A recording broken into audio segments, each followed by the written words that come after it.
Newsflash! Penaconia's Charmony Festival has entered its countdown phase. Accompanied by Clocky's TikToks, after 12 system hours, this grand celebration will commence with much fanfare.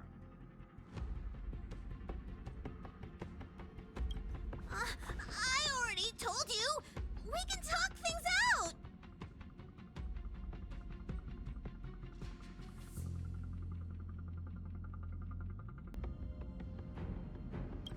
I'm sorry, Fluffy.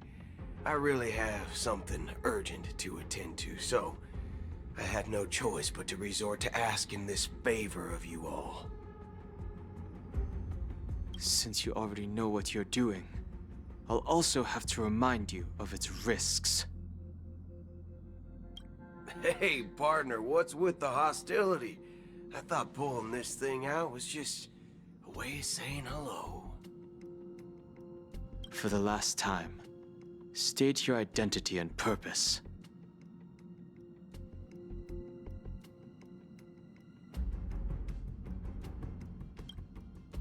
My name's Boot Hill, and I'm a Galaxy Ranger.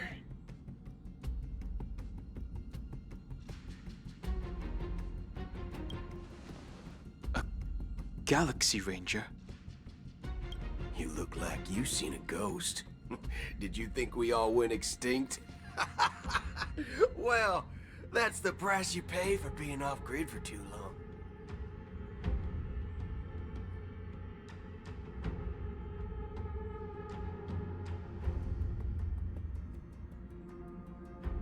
The righteous heroes of the hunt would never hijack the Astral Express. I ain't hijacked anything. What, chatting with someone while holding the gun is considered a hijacking? It probably is. Pardon my frankness, but there are plenty of rumors in the cosmos regarding the Galaxy Ranger's current status, and none of them are pretty stories. I have a Oh, this is hilarious. The tale that this bunch of fools spin is getting out of hand. There's even a bit about the Galaxy Rangers being turned into gibbons by Dr. Primitive, and they're in some valley screwing around on swings. Of course, I know you won't believe me, which is also why, similarly, I have a hard time believing that you're the real Nameless. See the bullets in this gun? 9mm, an eternal classic. I may need the Astral Express's help right now, but if you're an imposter just like that one, then this bullet might just end up in my head. I can't allow myself to be exposed to danger. That's just the way it goes, so you all have to first prove yourselves, Huh? Where are you going?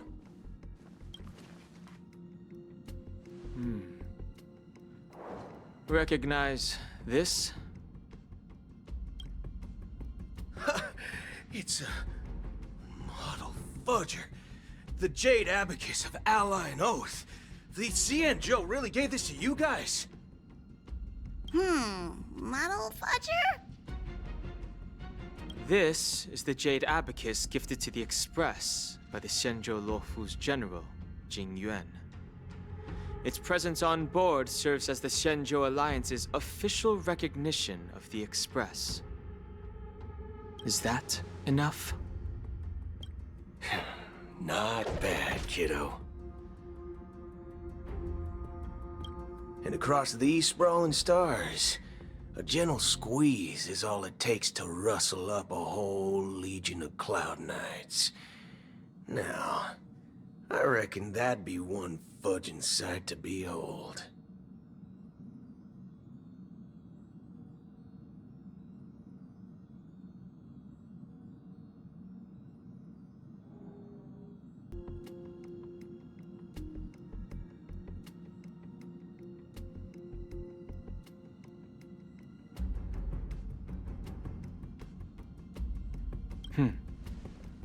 Now it's your turn.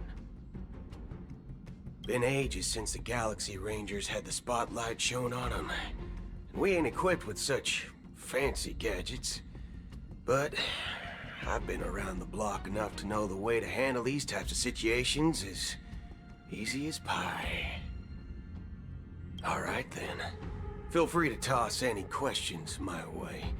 Let's see if my answers can't turn your trust. If your gut tells me... And why would I play along? If I truly am a real Galaxy Ranger, you stand to lose nothing.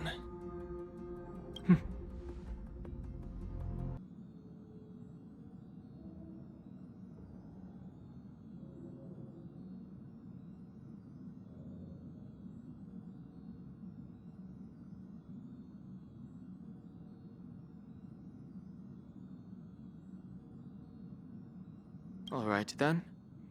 Tell me, what kind of organization are the Galaxy Rangers? Oh, my friend.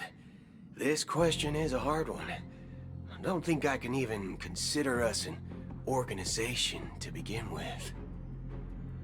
Everyone's on their own fated path along the hunt, with their own resolute sense of righteousness and not so welcome among such so-called universal values.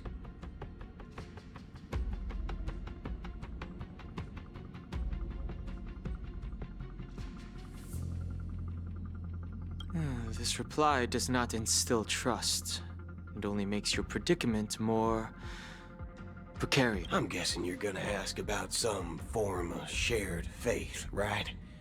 But us Galaxy Rangers don't need that sort of thing. What brings us together is a shared bottom line. Never bully the weak. Never kill the innocent. These oaths aren't some lofty beliefs, but the fundamental bottom line that one must never cross as a person.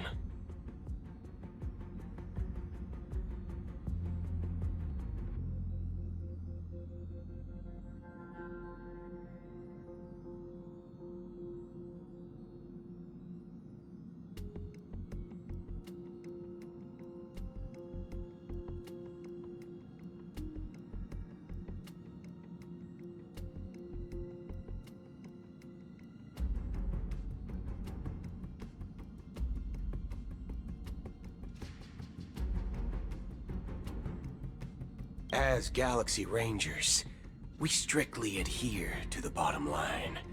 When someone crosses them, the hunt's vengeance will surely come knocking. And in this moment, the other crucial meaning of bottom line comes into play. As long as you don't cross it, you're free to do whatever you please. You catch my drift? Second question. Why do you seek trouble with the Astral Express? I already said that I seek no trouble. I must go to Peniconia for a matter. But I don't have an invite. And I can't even enter the family's hotel doors. If only I could borrow the Nameless's identity. The entire cosmos knows you're guest of the family. Aren't the Galaxy Rangers also esteemed guests? Oh, you've hit the nail on the head. This is why I'm here. It's fine if I tell you. The Rangers are pursuing an imposter. A son of a nice lady posing as one of us. She's on Peniconia right now.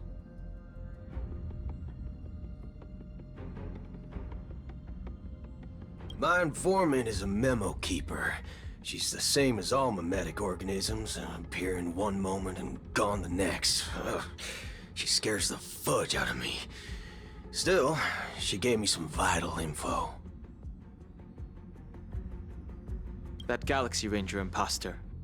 Who is it? Is that the third question? Is it a hard question? It isn't.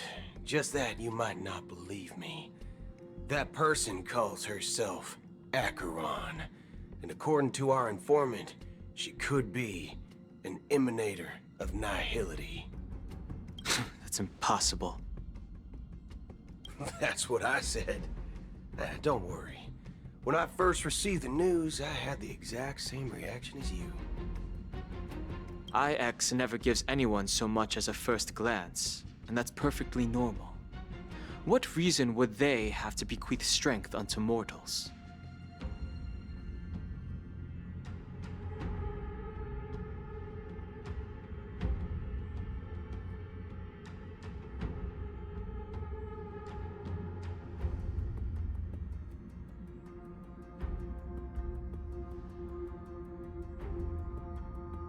Then you must know that emanators can also conceal their own identities, which, for many people, it's better that way. Otherwise, there'd be wanton bloodshed across the cosmos, or even, perhaps, turning their back on the path they're supposed to follow. I had the good fortune of running into an elation emanator. Its appearance was no different than that of those clowns. If it weren't through sheer luck that I got it drunk, I would have never known of its eminent status.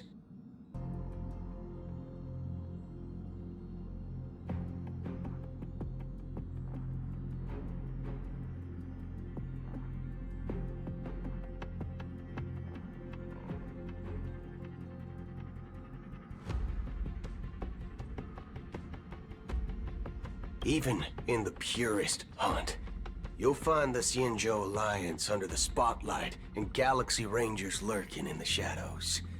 Paths are inevitably concepts created by people and exist in planes beyond our understanding.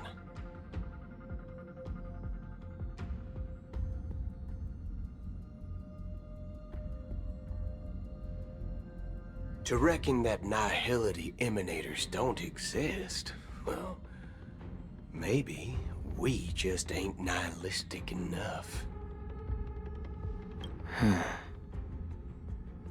So, do you understand now? Your companions are in danger, and it's pretty harrowing. If you don't want to believe me, you'd best send a message to them, but I'd advise you to move fast.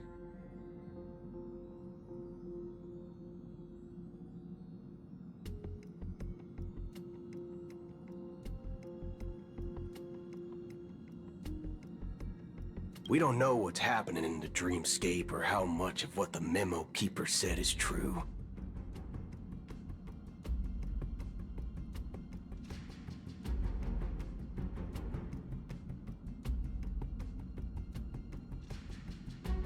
And that Acheron, who knows what she intends to do.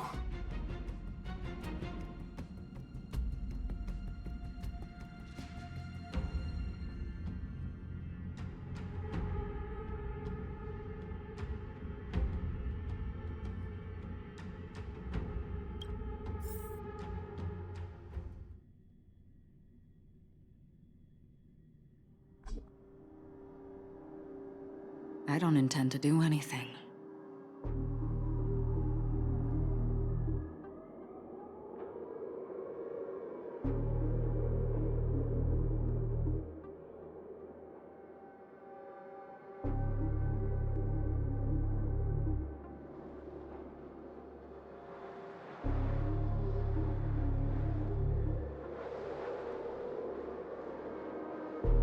That's not up to you.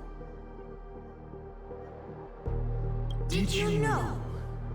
People who come to the land of dreams for the first time, they'll subconsciously stop to reaffirm that they're still walking on solid ground. And then they will unanimously raise their heads to gaze at the sky.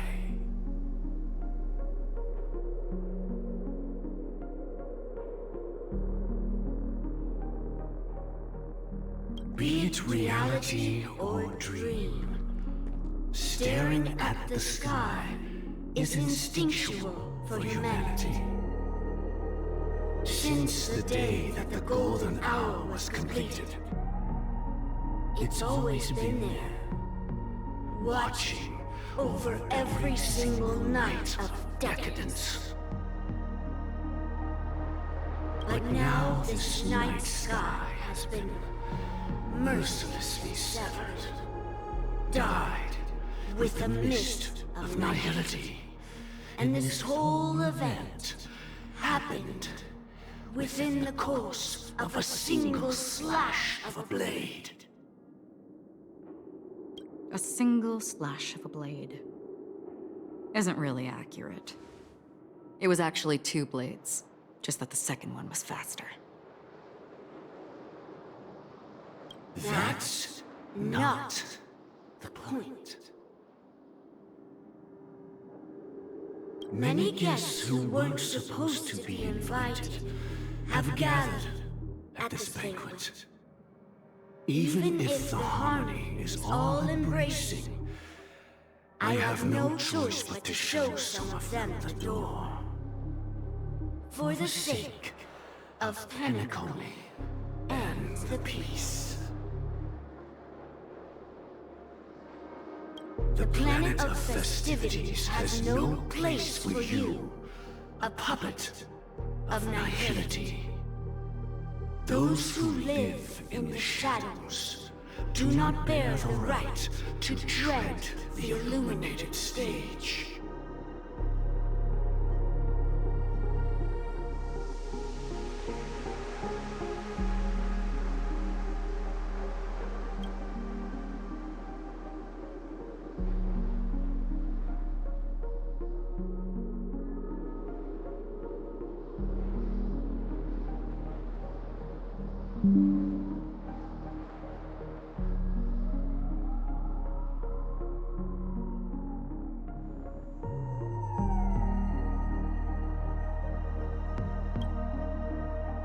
Speaking of living in the shadows, there's probably not much difference between us.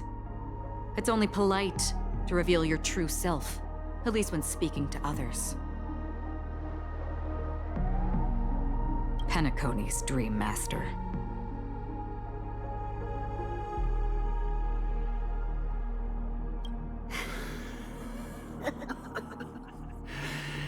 That's just another reason that you can't stay. Whether you believe it or not, this is the real me.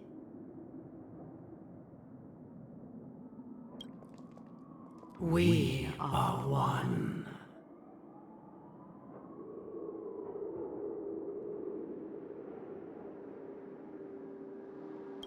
Is this the unity that the family espouses?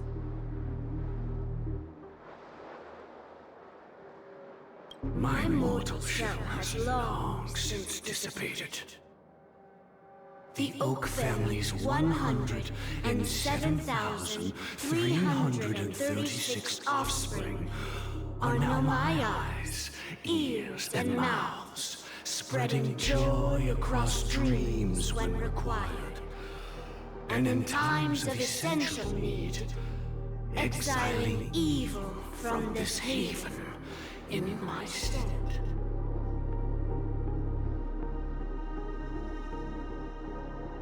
From the sound of it, it seems like you're asking me to leave Peniconia.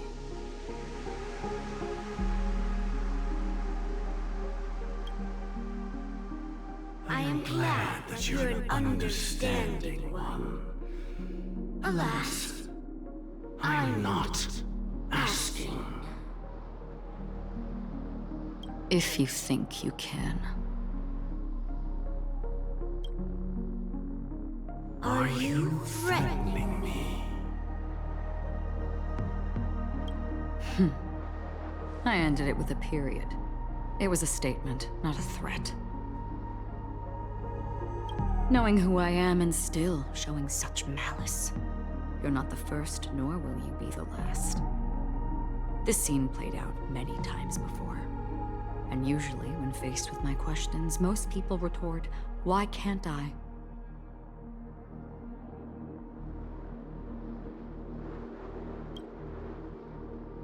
The result has invariably been that they can't. You are confident. But be reminded, the family is forgiving, but not weak. The chords of the harmony extend across worlds. If you do not comply, when the blade is unsheathed for even a hair's breadth, you will never be able to escape the eternal Centurion's wrath in all of your lifetime. 137 individuals. That is how many heathens I have exiled since I became Dream Master. Among them were those who once severed my wings, and those who immolated my body. And here I stand again, about to add another mark to the tally.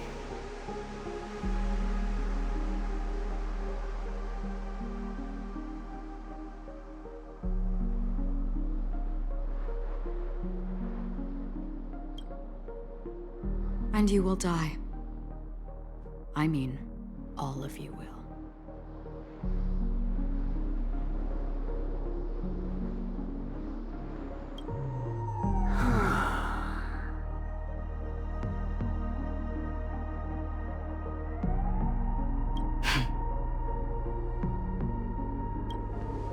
But that won't come to pass. I'll do as you ask. I'll leave. A wise choice. I wasn't aware there was a choice. To you, that surely is the only option. Please bear in mind, you and Peniconia are of different worlds. Those born on the far bank cannot seek solace across the river. Leave and never return. The radiance of the planet of festivities is overwhelmingly bright, luring in tricksters, wrongdoers, and criminals. But even the harmony itself will never welcome the self-annihilator of nihility.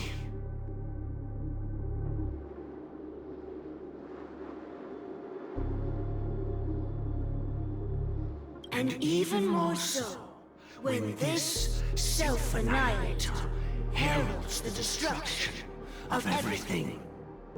Your strength is obviously a gift of the sleeping and shapeless, immeasurable and fathomless, like a tributary spawned from the abyss that brings death and sin to all.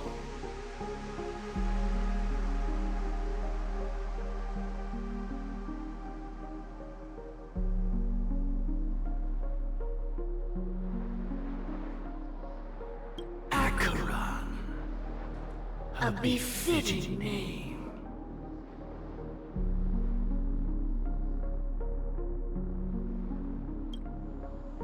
Take it from someone on the other side of your so-called river.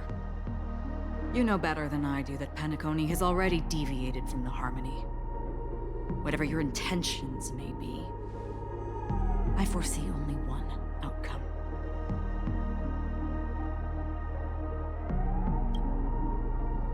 Its future holds nothing but nihility. Just like all the worlds that have drowned in their shadow.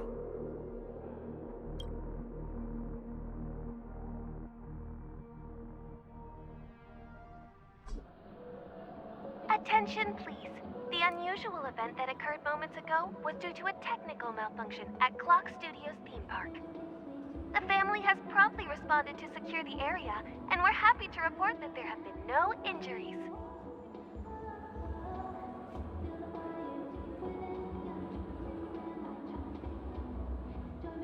Oh, I swear that was no movie shoot. So many chips fell from the sky, and I even caught one of them. But it vanished in an instant before my very eyes. Excuse me. Are you talking about the Clock Studios theme park incident? Yeah, what about it? Oh, Miss Robin! Am I seeing things right? No need to worry. I apologize for any inconvenience caused to your delightful dream journey. What you just mentioned about the chips really piqued my interest. Would you mind providing more details about the incident? Oh, it was just those chips you normally see everywhere. The green ones? They fell from the sky as if it were raining.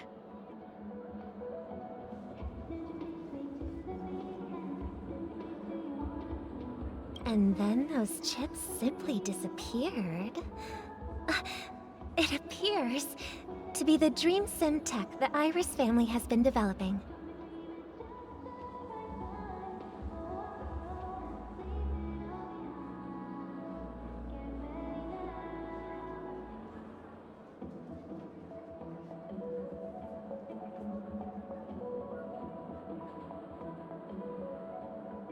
Huh? Miss Robin, you mean those chips were all part of a performance? But I really...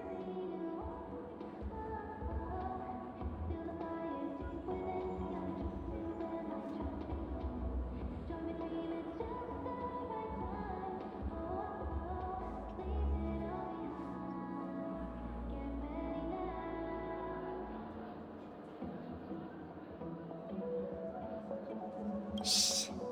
This technology hasn't been made public yet.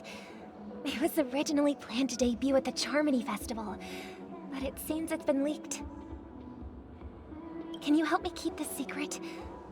The raining chips were supposed to be part of my act.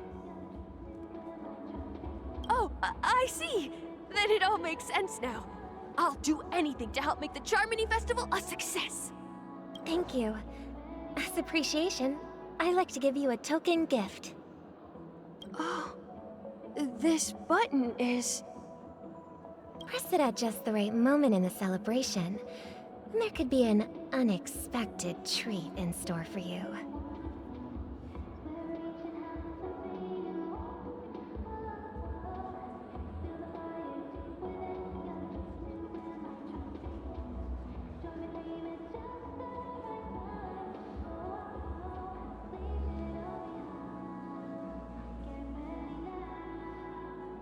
All right.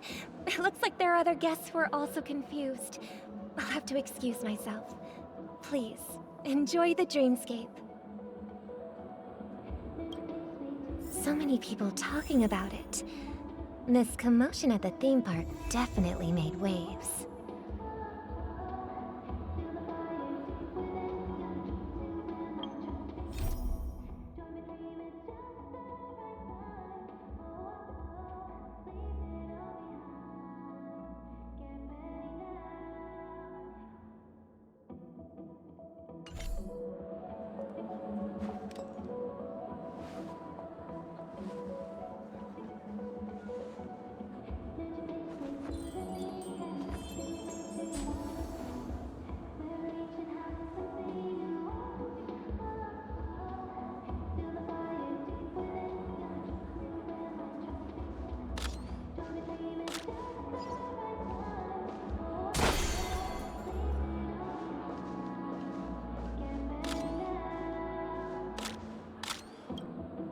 The family promised they would protect the guests within the dreamscape, but I witnessed a group of organic life forms making their way to the theme park.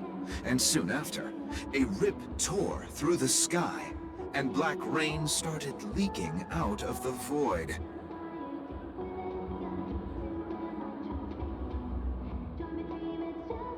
The family needs to provide a reasonable explanation, or I'll take my loved ones and return to reality. I thought the dreamscape was supposed to be a paradise. If it's not, then there's no point staying here. It appears the good sir has seen many great events. And it's true that an uninvited guest has unexpectedly entered the dreamscape.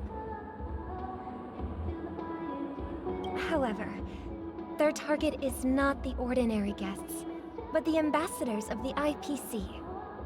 The family will certainly ensure that the safety of the guests is of the highest importance. Miss Robin, I know the Bloodhound family has already sealed off the theme park and has control over the situation, but it won't resolve the problem.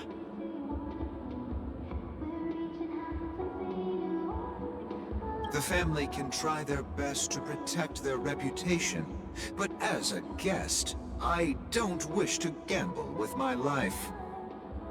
But as you can see, sir, no innocent bystanders were affected in this incident.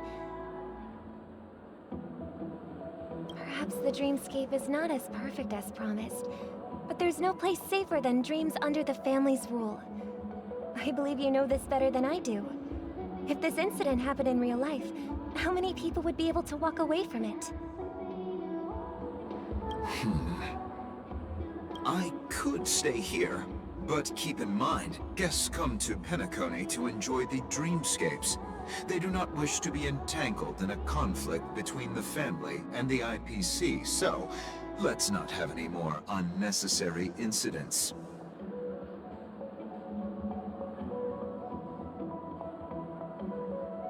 Of course. With the Charmony Festival about to commence, we will spare no effort in our preparations. Rest assured. To express our apologies, the family has arranged this gift for the guests. Thank you for understanding.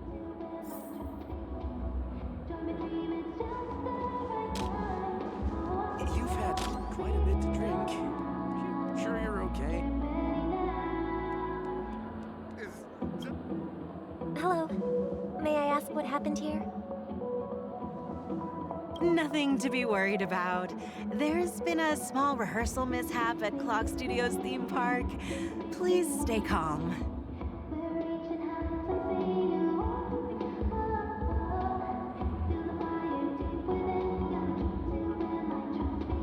Hey, are you a fool? You don't even recognize Miss Robin? Who do you think you're talking to? I'm sorry. I've just been transferred to the Bloodhound family, and I'm still not too used to working on the streets. I didn't realize it was you. I'm so sorry. Hey, don't sweat it. You guys have a tough job. I know how it is. How's the situation looking?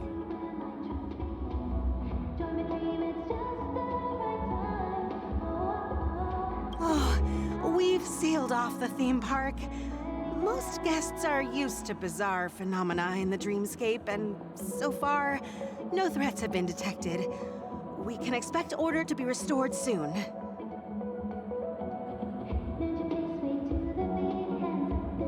Rest assured, Miss Robin will intensify our patrols to ensure that no incidents occur.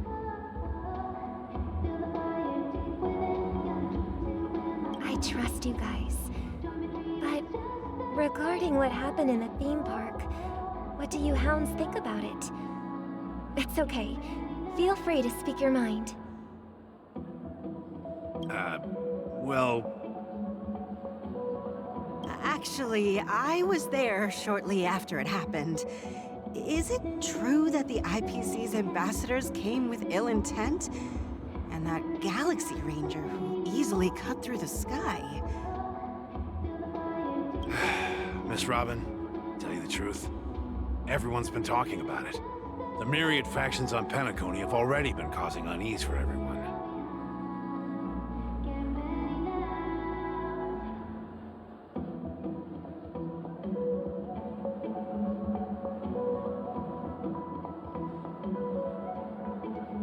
Thank you all for your loyalty towards the family. The planet of festivities has indeed run into some trouble. The representative from the IPC, he's trying to regain ownership of Peniconia and is prepared for a hostile takeover.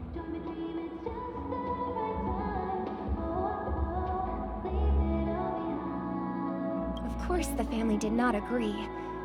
The result of the failed negotiations is as you see it now. No wonder. So this is the main reason why the IPC staff are banned from entering the dreamscape. Did they apprehend the troublemaker in the end?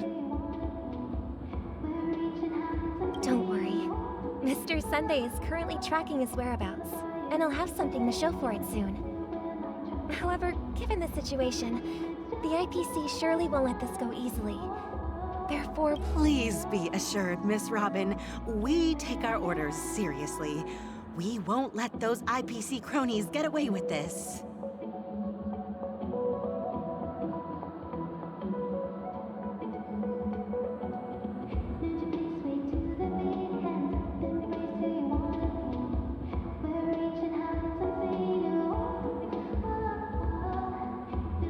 thank you for your hard work.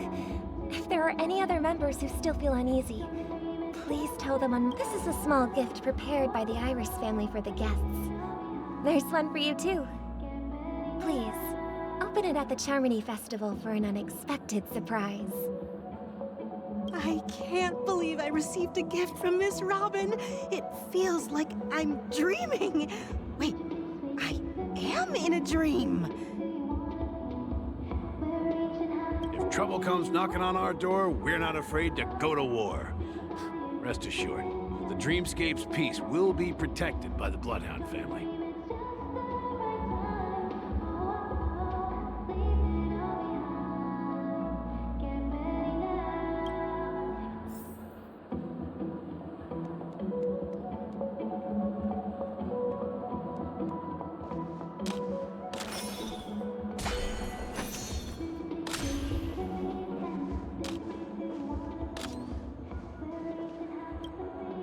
Miss Robin?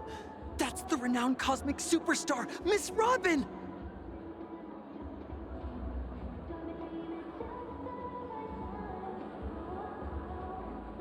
I didn't expect to meet a fan here. I'm honored. Welcome to Peniconia, a world filled with wonderful dreams.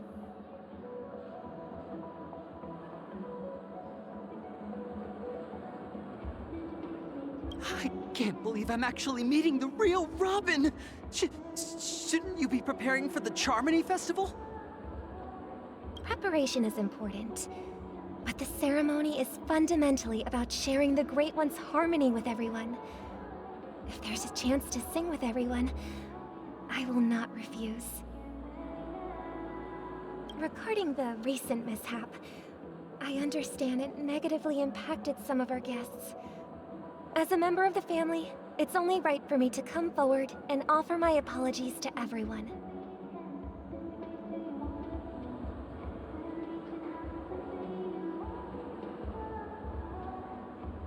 But, are you sure it was actually a mishap? Everyone saw those chips descending like rain and the red light tearing through the sky. Claiming it was merely special effects seems a bit far-fetched. Plus, I met that generous gentleman. He looked really out of it and kept talking to himself. Is this also part of the performance? Everyone, please do not panic. I believe that the family will give everyone a satisfactory answer in due time. Even if you say so, Miss Robin, it's hard to believe.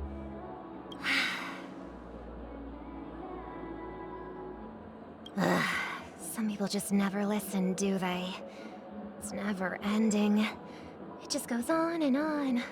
I'm getting really tired of this.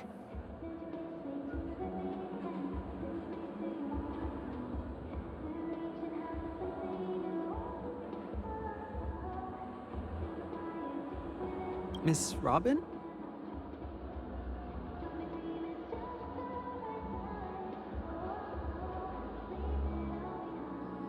Still, I suppose I should keep on helping everyone. I am the epitome of joy, kindness, and goodness, after all.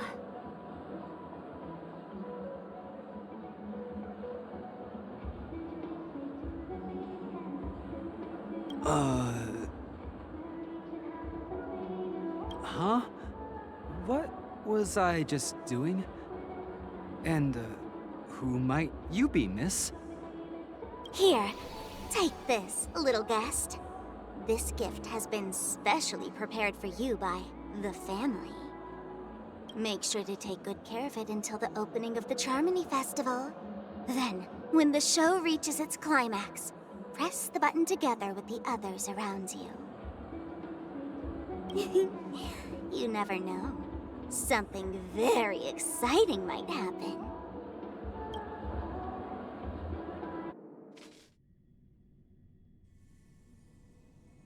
We're back to where it all began. You entered the golden hour from this place. And it is also from here where you will enter the true Peniconia. It is a pleasure to journey alongside you once more.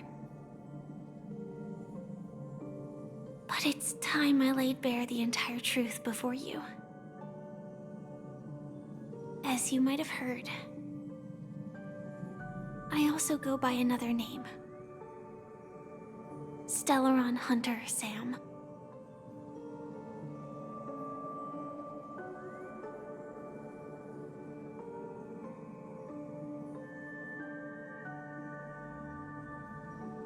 I know you have many questions. Do you remember when we encountered death in that strange dreamscape? When I was caught by that meme? In that instant before it killed me, I saw the reflection of another dreamscape in its ghastly pupils. So, following the clues in the script, I came up with some theories about the meme. That's why I instructed Silverwolf to issue invitations, drawing everyone to the Dreams Hotel.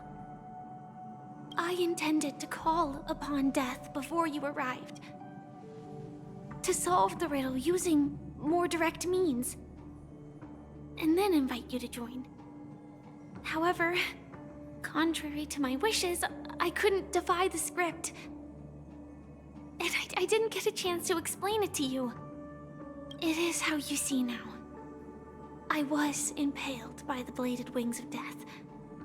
The heavy pressure of concentrated memoria miasma exploded in my mind as if it was actually reality.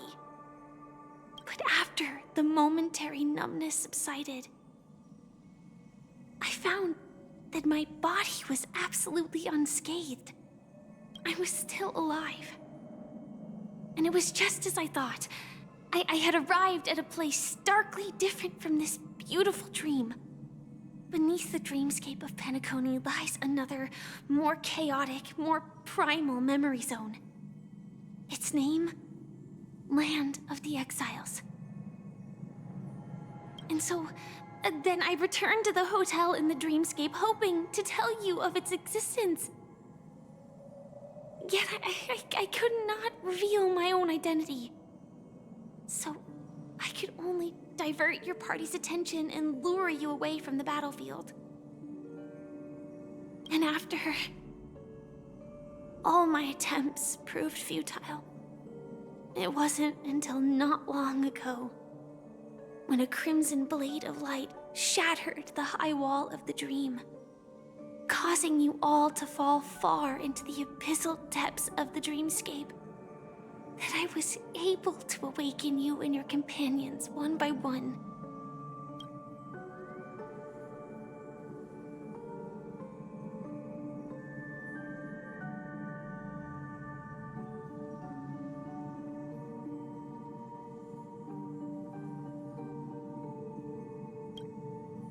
And that's it. That is all that's happened so far.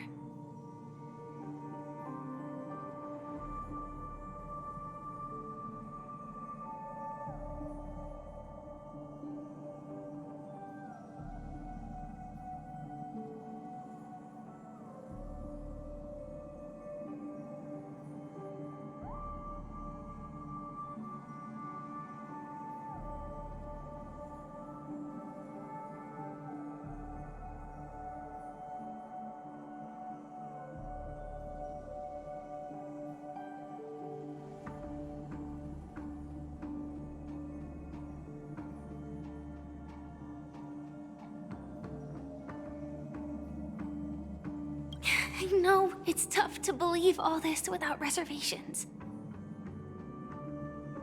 I just want to say, you are very close to the final answer. Now, let's leave this place. Please close your eyes. Take a deep breath and visualize the dreamscape's outline in your heart. And remember, you must not open your eyes at all times. 3, 2, 1. Don't be afraid. The one who has come to greet us has arrived.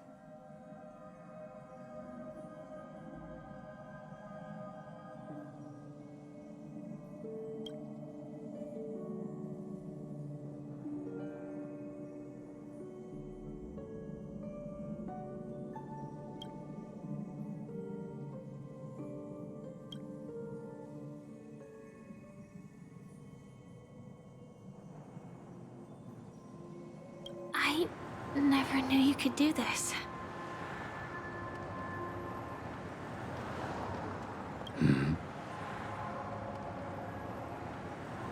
Do you have a driver's license?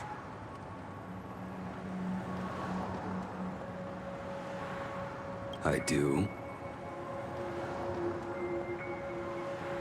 That is surprising.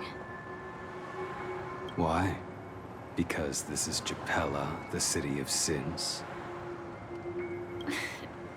No, it's nothing.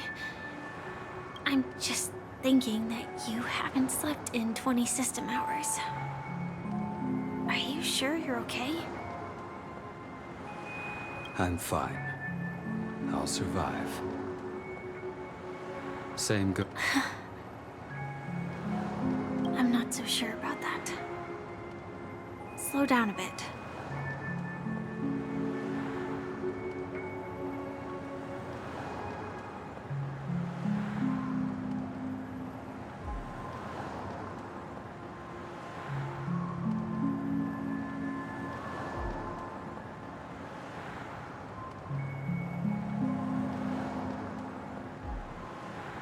Infiltration is over.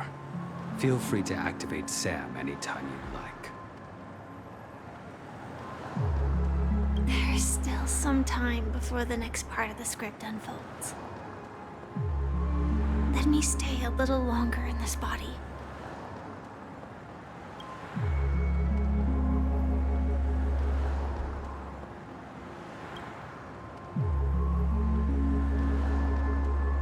Such a long tunnel. Didn't feel this long when I set off. In half a system hour, it will lead us to Kafka. And then comes the downfall of the Japella Brotherhood. Is that also part of the script? It's in your script too. Sorry. I didn't notice.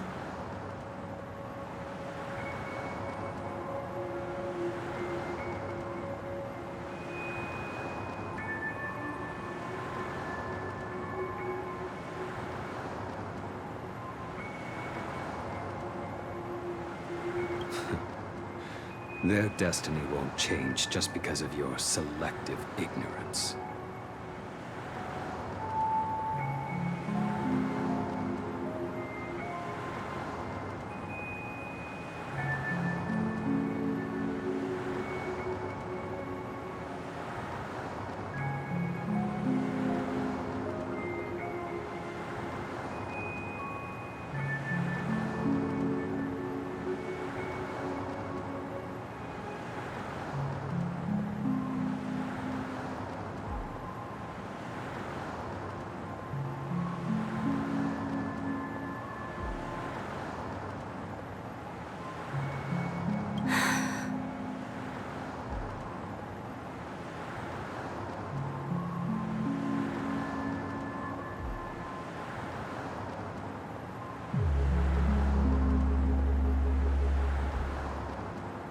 I told you before, it's a bad habit. What about you then? Is this the moment you finally find death you've been looking for?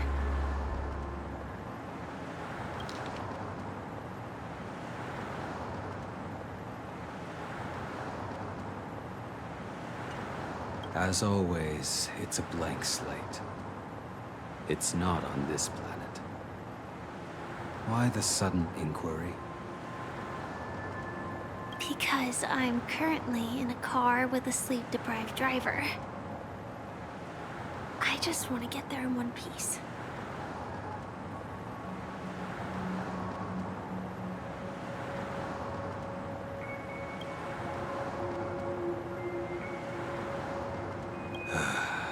This car has full self-driving capabilities. I'll just put my hand on the steering wheel. Will that do? Hey, don't take everything so seriously. Elio would always say there's only one type of destiny. The inescapable type. He can see the future, and we, likewise, are aware of our predetermined end.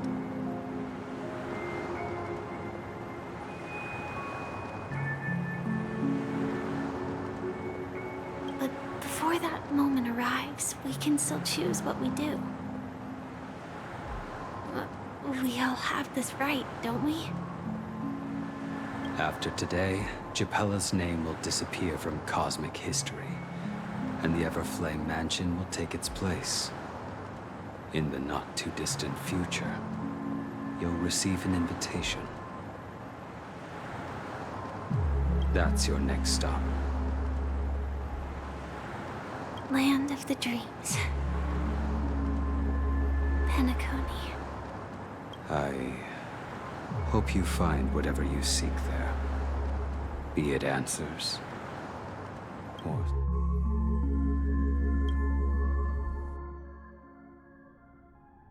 Yeah. Glad to see you're safe and sound.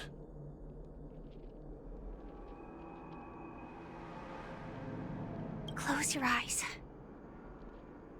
This is the answer. Isn't it incredible?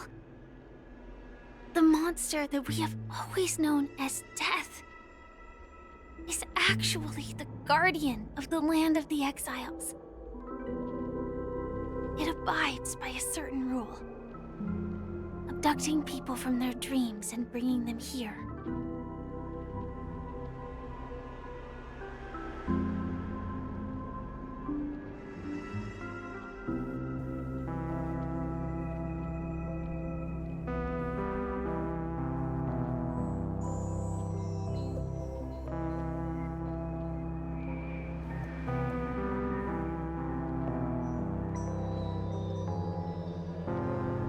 The question that has been perplexing us, does death really exist in the dreamscape, appears to be a cognitive trap.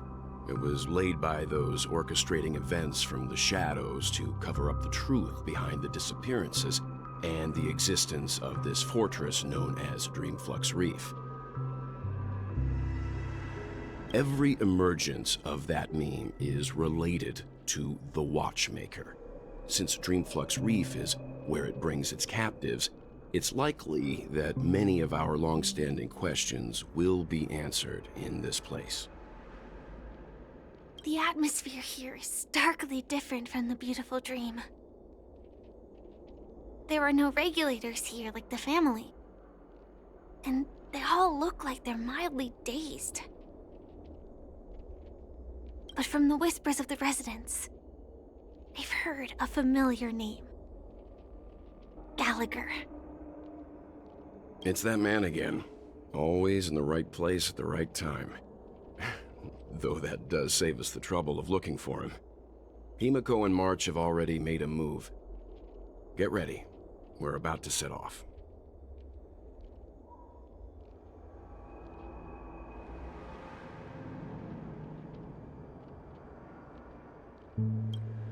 The real dreamscape, the land of the exiles. Before we go, should we speak to everyone first?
I'm really sorry for waiting until now to tell you everything.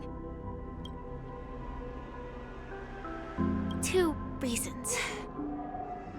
Firstly, the script. In the future that Elio saw, Sam and the Astral Express's confrontation was inevitable.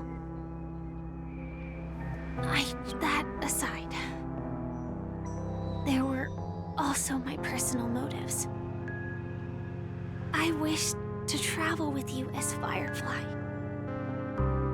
and not Sam.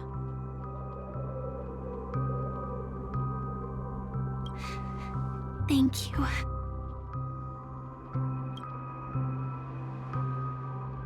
Elio only gave me one instruction. Allow the Astral Express to pursue the Grand Legacy. It means that the Watchmaker's legacy holds great significance to trailblazing. And to you. Elio's scripts used to revolve and expand around certain specific Stellarons. But with your appearance, this condition has apparently ceased to be appropriate. Do you still remember that medical cabin I told you about? Well, that's Sam. It belongs to the Iron Cavalry of Glamoth's Firmament Frontline. A Firefly Type 4 tactical heavy assault mech. It is the cradle of my vitality. And the meaning of my birth. And for... the timescale of Dreamflux Reef differs from reality. So we mustn't lower our guard. You're sensitive to Memoria. A slight misstep. And you could get lost in this memory zone.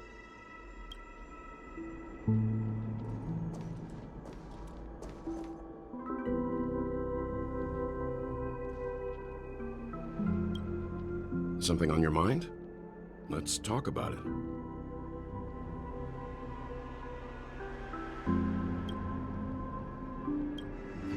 No wonder Miss Acheron is so averse to drawing her blade. It's hard to imagine such terrifying power could reside in an ordinary sheath. If it weren't for the fact that Aventurine's power originated from the preservation, the entire dreamscape would have been affected.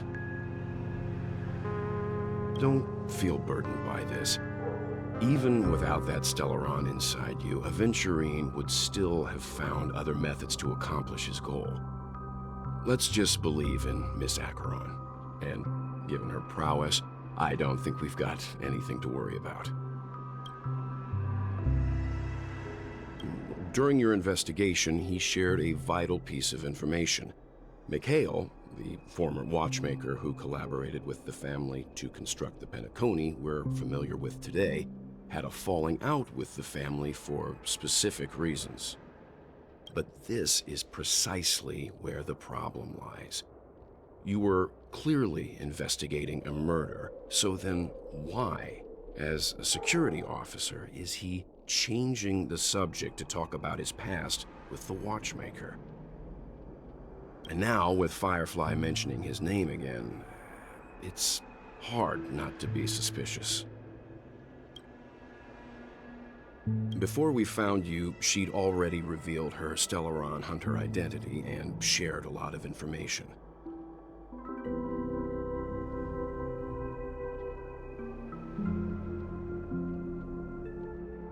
Who would have thought that the Molten Knight's true identity was actually a young girl?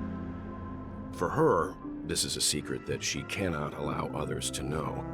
That being the case, I think we can believe she's willing to cooperate. But she didn't reveal all her secrets. I just can't shake the feeling that her situation is different from that of the typical dreamer. And I hope that doesn't lead to any dangerous predicaments. I hope you've regained a little composure. We'll move out when you're ready.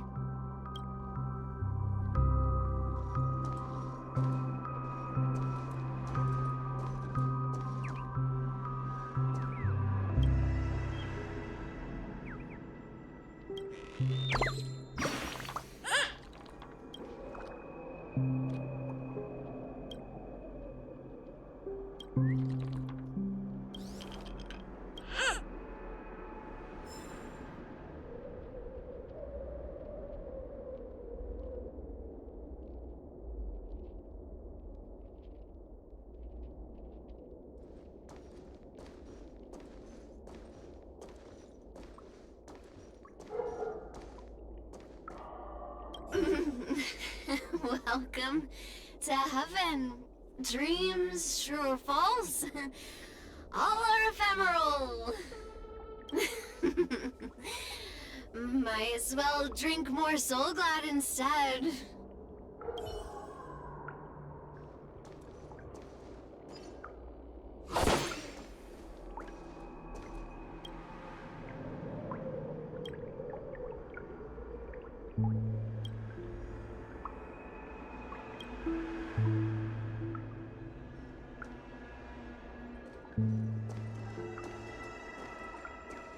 Keep going straight down this alley, and it'll lead to an elevator. It'll take us to the center of the land of the exiles.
Did you also get kicked out of the beautiful dream? Tell me what I should do.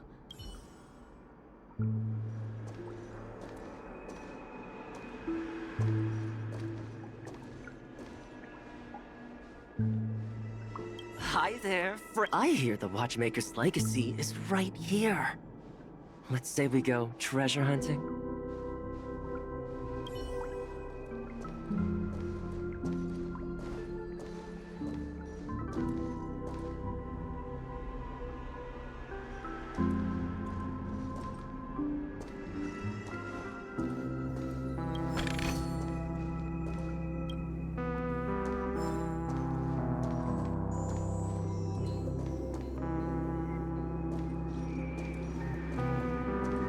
What a huge clocky. Looks like the Watchmaker also left his mark on Dreamflux Reef.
Unbelievable. To think there's a settlement of this size within the dreamscape. And all beyond the family's reach.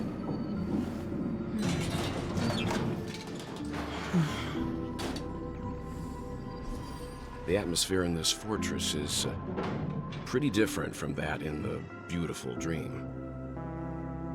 When I first saw it, I was in awe too. The sky here, it's like a reflection of the 12 dreamscapes. What's even more bizarre is that this place is also separated into trade and residential areas. The layout may be simple, but the facilities are very comprehensive. Though both dreamscapes have distinct styles, the architectural designs are quite similar. Works of the same hand, perhaps. Hard not to speculate on the connection. But there's no point in overthinking things. Let's meet up with Himiko and the others first. Take a right turn at the end of this road and you'll reach the trade district. There are more people there. And perhaps someone knows where she is.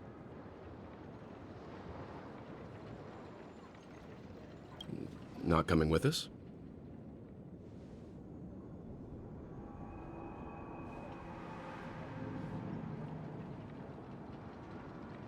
The Astral Express likely needs room for some internal deliberation.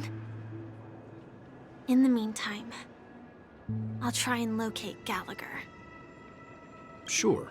Let's reconnect later. Letting her go was the right decision. Further observations are needed before we decide whether to trust her. But first, there's someone I need to talk to. Let's go. I'm sure you've already noticed him.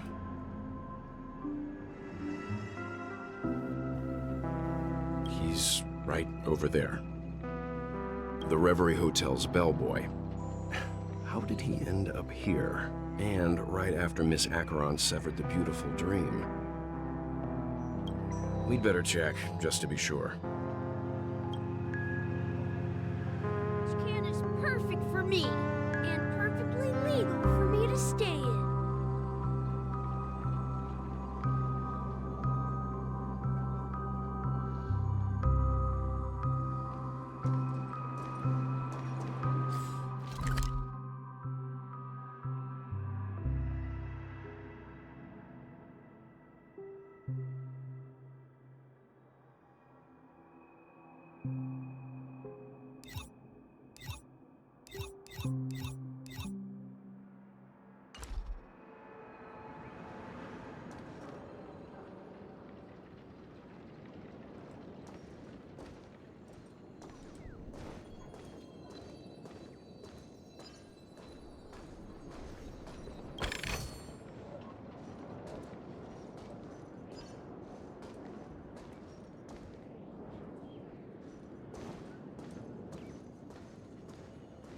This trash can is perfect for me.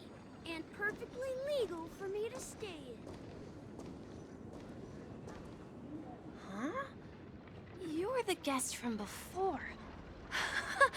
We meet again! And a new friend. Forgot to introduce myself. I'm the hotel's bellboy, Misha. Hello, Misha. I'm Welt. We met in a dream.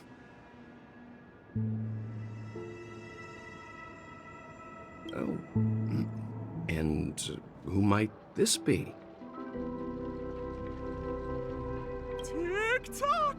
Old friend and new friend! Let's high-five!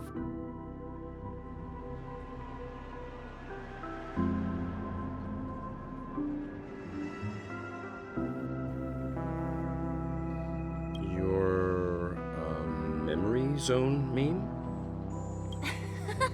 No, Clocky is a good friend of mine. We all live here. How did you two get here? This dreamscape isn't supposed to be open to the public. I wonder if it has something to do with Sleepy. So, this is your home? Yep. After my work in the beautiful dream ends, I'll go back home. Commuting used to be more convenient, but ever since travel became cumbersome, Sleepy started ferrying people back and forth between the two dreamscapes. This Sleepy. Can you describe what it looks like? Sleepy is a memory zone meme. Looks fierce and has many eyes. But it's actually really well behaved. Gallagher's been taking care of it.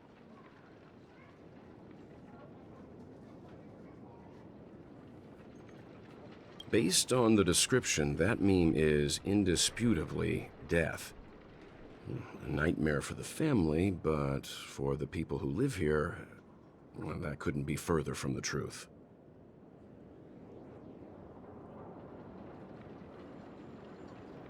Death? Not in a dream, surely. Sleepy's just a little aggressive, and sometimes messes up by fetching the wrong guess. But it would never hurt anyone. I see. Has it brought back any guests recently? Say, in the last day or two? We're currently investigating a missing person case that occurred within the beautiful dream. I see. Then you'll have to speak with Gallagher. But he's currently busy hosting a visitor from the Oak family and specifically asked not to be disturbed. Mr. Yang, the person you're looking for, is it Miss Robin?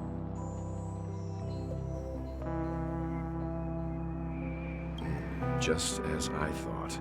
Considering what happened with Miss Firefly, this doesn't come as a surprise.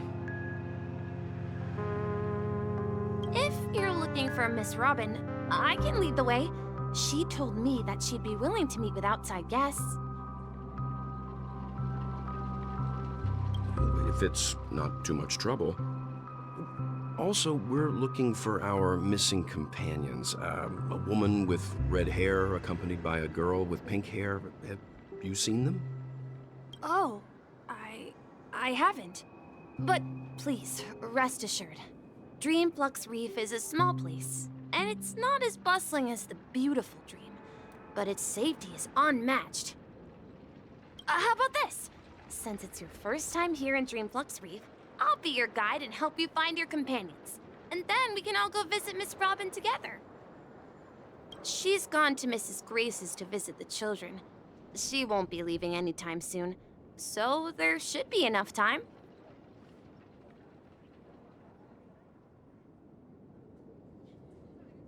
All right, then. We'll follow your plan.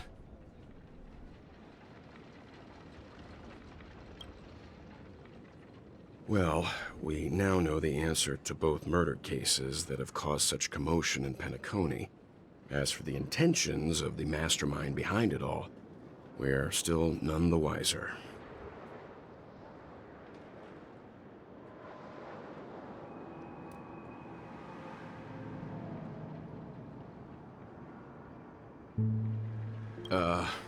no idea. But its connection to Gallagher is worth digging into. Regardless, we have to find him. Say, you mentioned before that you saw Clocky that only you could see, right?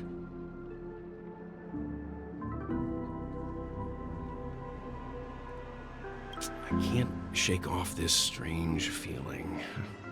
Am I really still so young at heart? Forget it. It's not important. We'd better just follow Misha.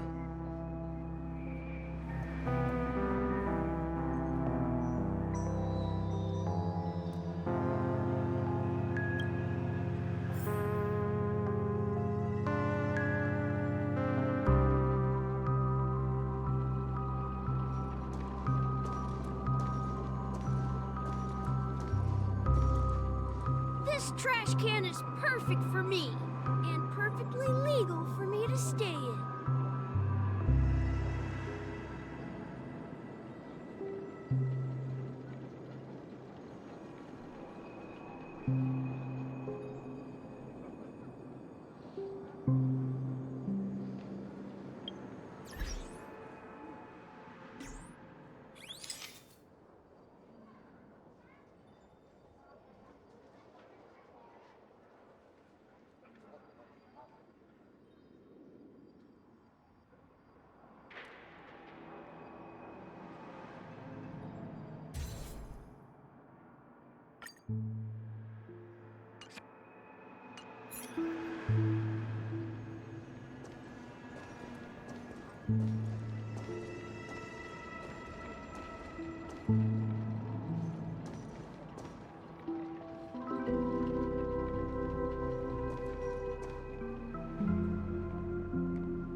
Everyone, look!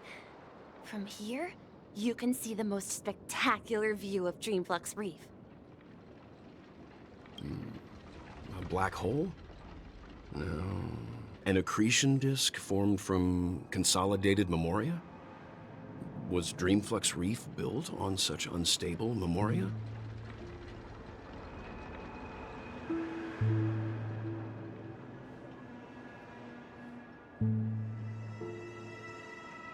Oh, so Mr. Yang is also versed in memoria dynamics. I was just trying to figure out how to explain this huge hole to everyone. I bet you guys have a lot in common with Miss Kami.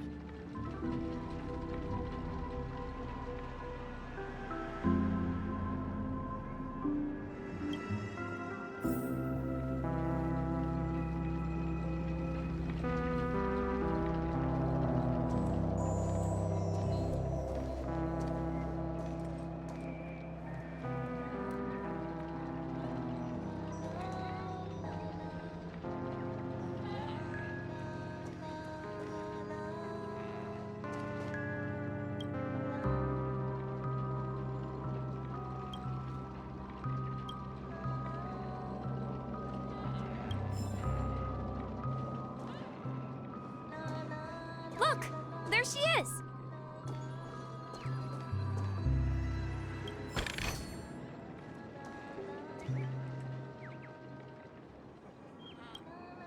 My calculations are finally done. In another 10 system hours, the above dream will swallow the dream below. My hypothesis was correct. This place will cease to exist as the dream devours everything. Who are you all, and why haven't you left yet? This place is about to disappear.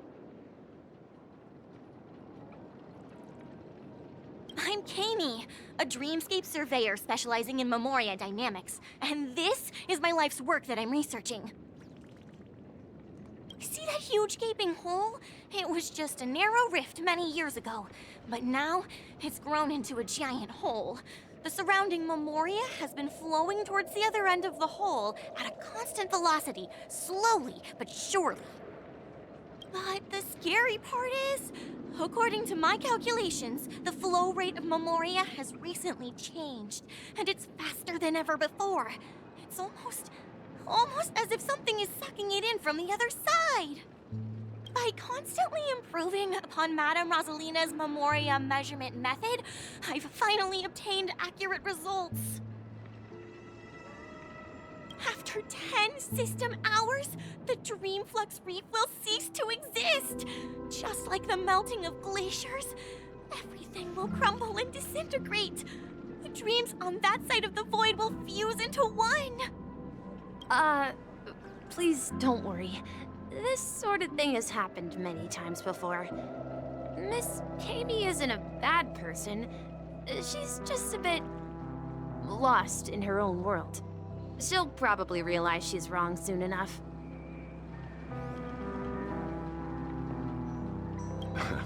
You don't say. There was something else that piqued my interest. Oh, do you know her too? Or are you also a fan of Memoria Dynamics? We're very interested in Madame Rosalina's achievements. Could you tell us a little more about them? Why, of course! She's an excellent scholar of Memoria Dynamics, and the first person to apply Memoria rate measurement methodology on interstellar travelers.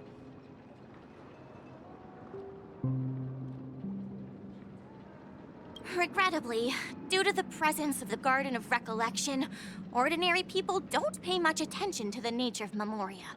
She departed this world without much fame, leaving only a few thin journals behind. I came to Pentaconia to learn more about my idol, and went to great lengths to seek out Dreamflux Reef, all because this is her final resting place. Prodigies always meet their demise prematurely. If only Madame Rosalina had more time, she would have discovered a way to reverse the flow of Memoria. I felt it. The source is in the golden hour. There is a certain anomalous presence stirring the currents of the memory zone. I must uncover more concrete proof. I must convince everyone.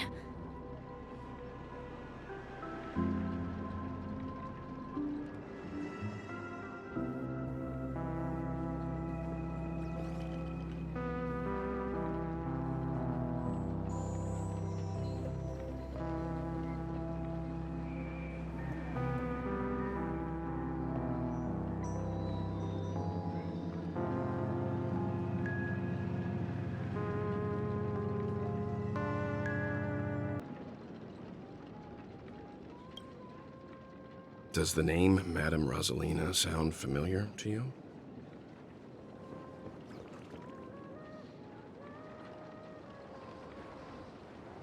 That's right. It seems like she did a great deal of research and calculations in Dreamflux Reef before abruptly passing away.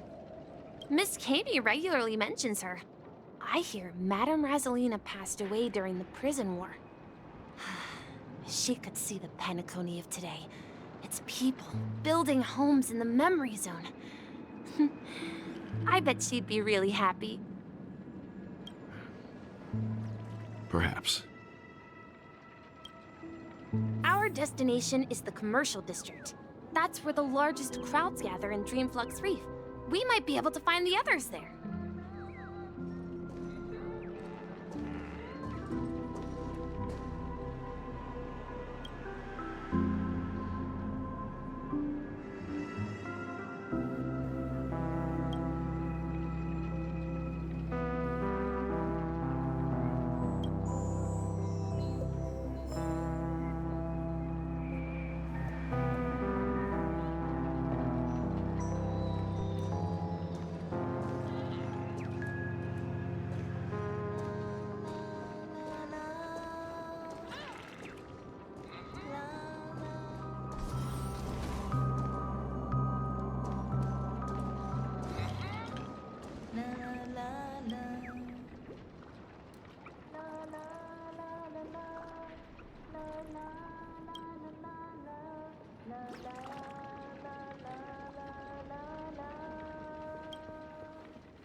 ghost! There's a ghost!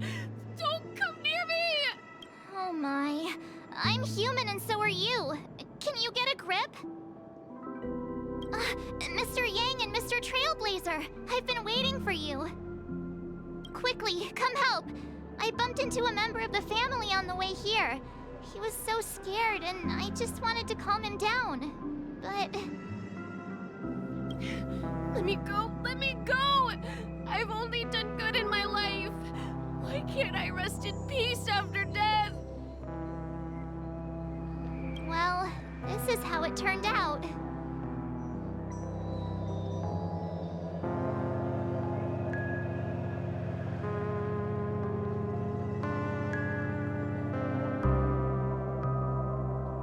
Me?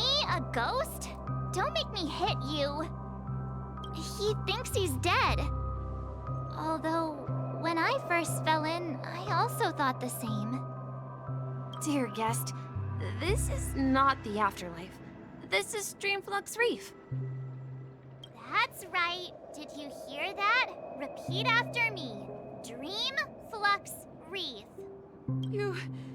You're talking to someone invisible. If I'm not dead, what am I? I shouldn't have pushed my luck and tried sleeping in my dream. Curiosity kills the Papeshi. Stop asking! You'll alert the monsters!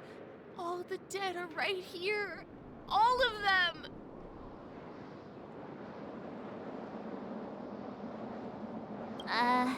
You're not talking about the Memory Zone meme, are you? Don't say that name! It's all your fault. They're coming!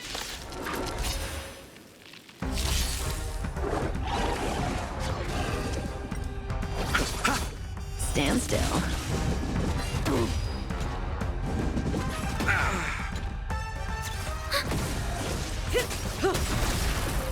Time to say bye.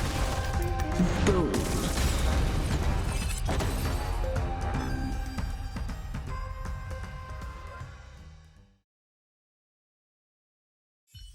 He passed out. His intense negative emotions attracted the nearby Memory Zone memes. I see. But why aren't the other people around here scared? Unlike in the Sweet Dream, people here don't see Memory Zone memes as dangerous monsters. And even if they pose a threat, people can easily escape by forcing a wake-up call. But we can't just leave this man here. Can we take him somewhere safe?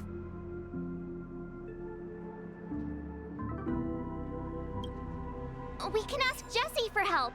I've gotten to know many locals while waiting for you guys. Everyone here is living a self-sufficient life. I don't know how to describe it, but this place feels like the real dreamscape.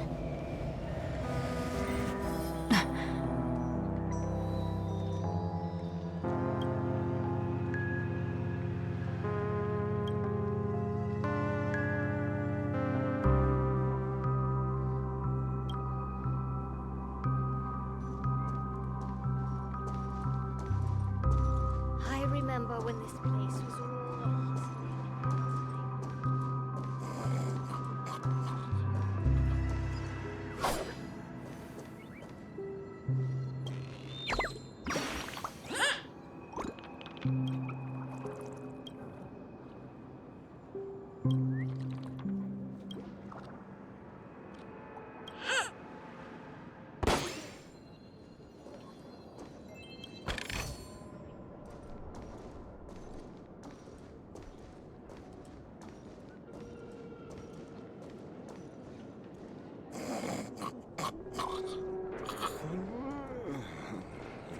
No, at this rate.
Let's see how you handle a stroke of genius like this.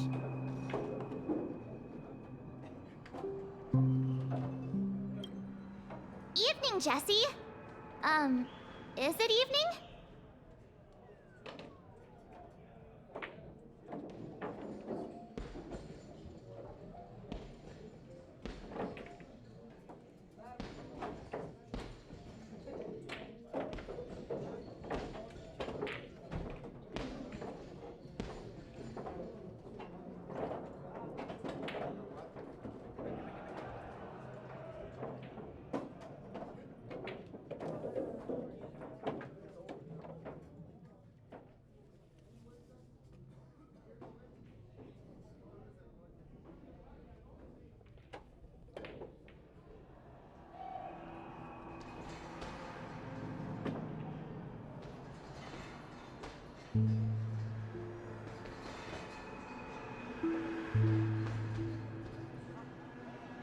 Welcome, Miss March.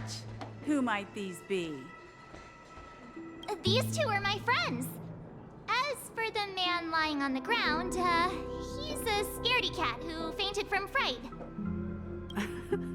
I see. Another poor guy who accidentally ended up here. I'll take care of him. There have been a lot of new faces lately. Things must be tough in the beautiful dream. The few remaining havens of freedom in Asdana will soon face trouble. Do such things often happen here? Not really, but they're becoming more frequent now. Guess it's one of the signs of the Sweet Dreams collapse. This man has had quite the shock. Could you help me find a Halovian lady, March? Her songs can heal mental wounds. A Halovian lady? That must be Robin. She's also here in Dreamflux Reef. Huh? Robin? But I thought she... Oh, right. If Firefly is here safe and sound, then it means... Misha's about to take us to her to find out what happened. But before that, let's meet up with Himiko. You were with her earlier, right?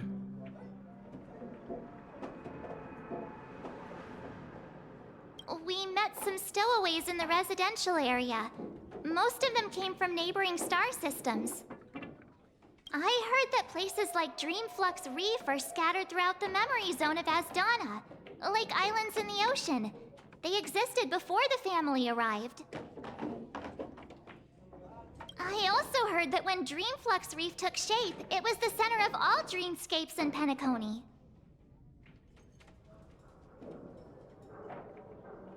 If that's true, it's no wonder there are so many similarities between this place and the Sweet Dream. Himiko must be gathering information. Let's hurry up and get going.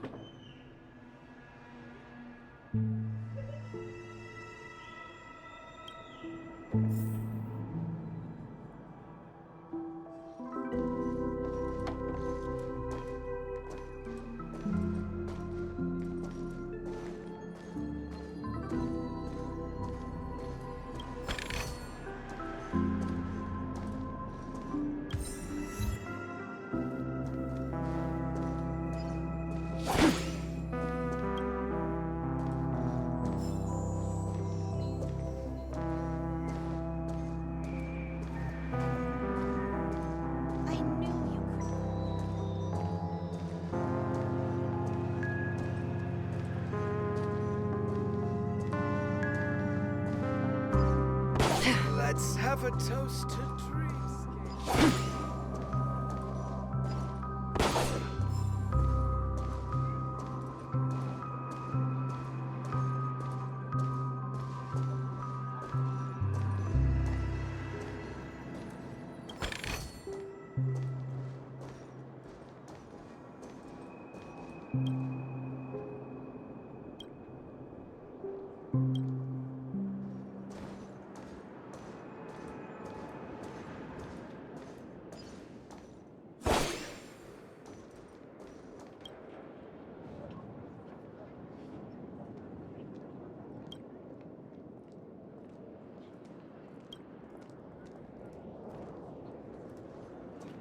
So that's how it is. I never imagined we'd gather the remaining details here.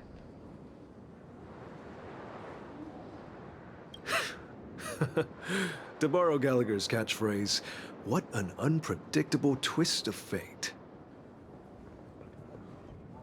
Himeko, here they are. Ah, perfect timing.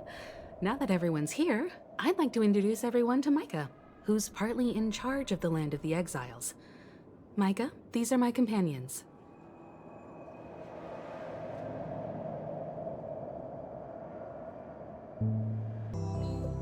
It's a pleasure to meet the Nameless.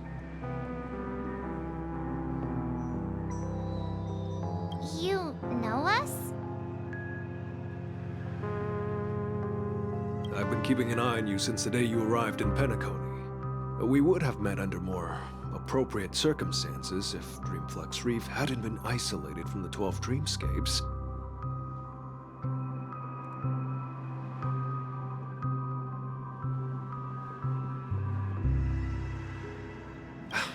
Please, allow me to formally introduce myself. I'm Micah, the Gravekeeper of Dreamflux Reef.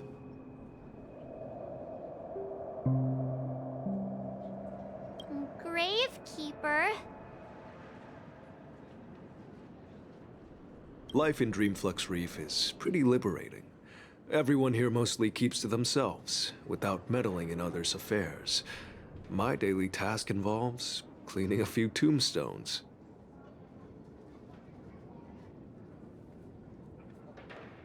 You're too modest, Micah.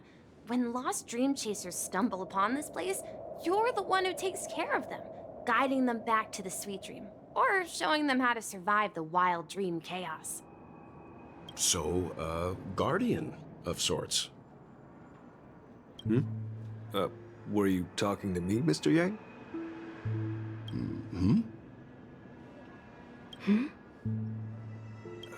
On that note, Mr. Mika, which tombstones are you referring to? We didn't come across any graveyard when we arrived. They're actually just symbolic stones. But since you're curious, Mr. Yang, I'll take you there. I have a feeling you might find something of interest there. But before that, you have an important guest joining you.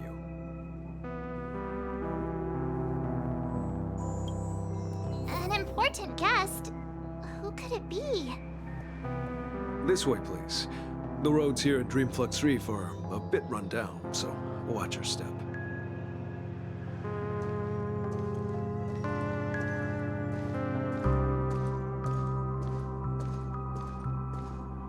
I remember when this place was all...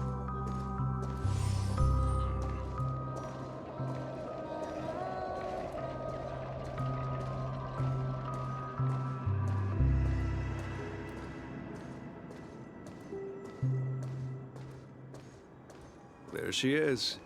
It really is her! Miss Robin! Everyone sang so wonderfully. It's not often that I tried this music style, but I've gained some valuable insights from it.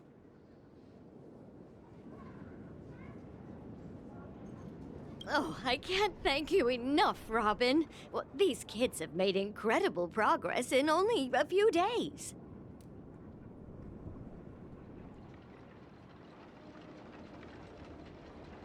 It was nothing, Grace. I merely taught them how to sing. It was you who brought hope into their lives. Life must be quite difficult for them in reality, I imagine. That's right. Whenever it's time to say goodbye to these kids, they're reluctant to leave. But I've explored every corner of Dreamflux Reef, talked to everyone I met, and they all told me the same thing. This shattered dream... It seems you truly are a child of the Harmony. Emma and Andy are orphans I took under my wing. Carol there, with her blind eyes, used to work at a nutrition center in the outer ring of Peniconia. And as for Gary, he's been living with autism since he was a child. They're not old enough to enter the sweet dream managed by the family.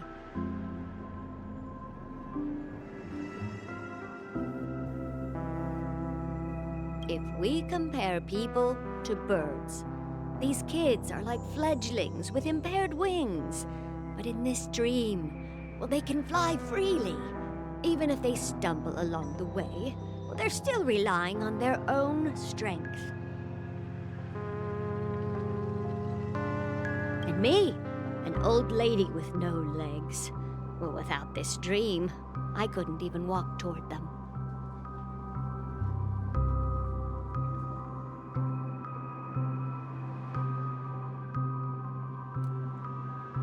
I'm glad that you found a new life here in Peniconia.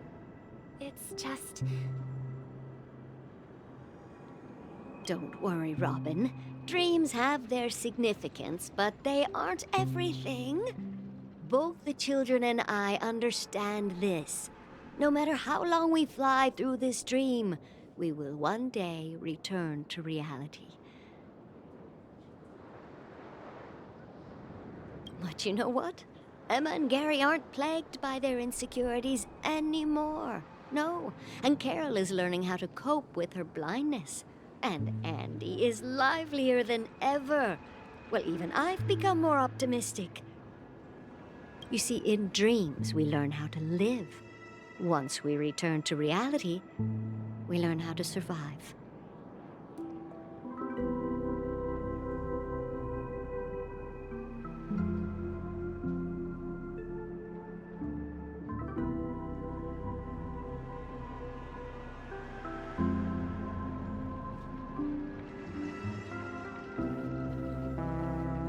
And should our feathers be damaged, then we share our wings with one another. There's no need to covet an illusory sky in dreams, because we have the right and the ability to fly towards a broader horizon.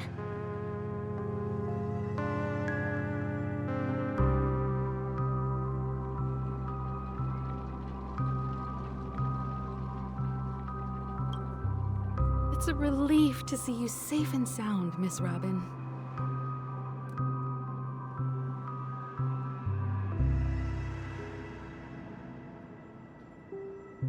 It's nice to see you all again, Astral Express crew. I heard my disappearance caused quite the commotion out there. I'm really sorry about that. Since you're here, can we assume that you're fully aware of the situation in Peniconia? Ever since I returned to Peniconia, my voice started to change, until it gradually faded away. At first, I thought it was a temporary ailment, perhaps due to having been away too long. I thought maybe it just... But now it seems the root of the problem goes way beyond me. There are elements around me that don't align with the harmony. And losing my voice is just one of the signs of the sweet dream's collapse. The sweet dream's collapse. That memo keeper mentioned the same thing. So it's real. While I was away from Peniconia, the boundaries of the 12 dreamscapes kept expanding outward. But whenever I mentioned the anomalies in my dreams, all the family heads refused to talk about it. Only my brother was willing to respond.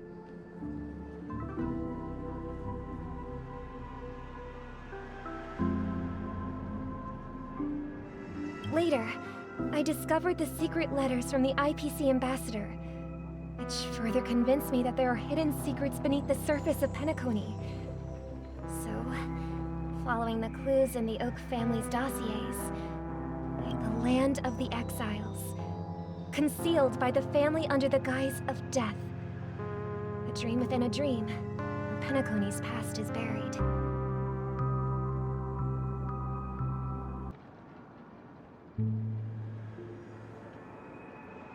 Hearing you speak, it sounds as if your voice has made somewhat of a recovery.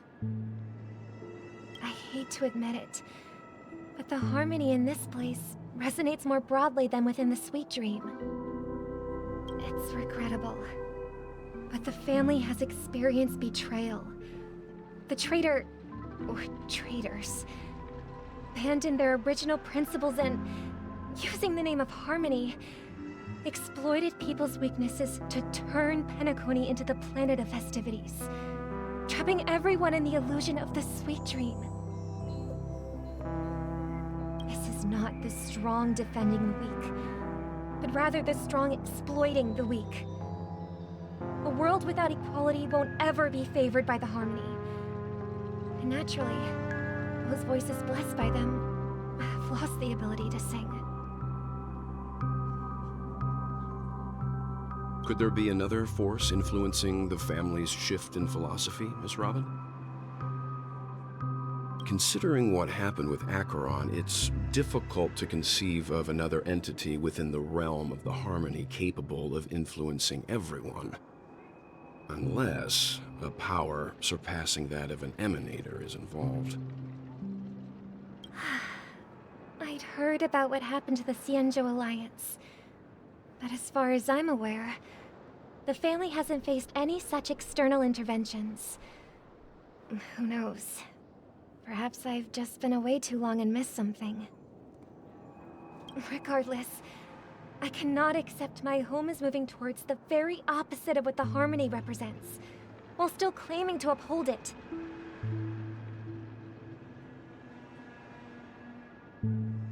I must uncover the reason why Mikhail cut ties with the family, and who exactly it was who betrayed us all. Do you remember our arrangement, Mr. Micah?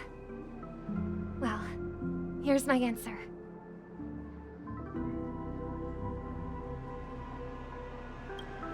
I've decided to forgo my role, and never step foot on the Charmony Festival stage again.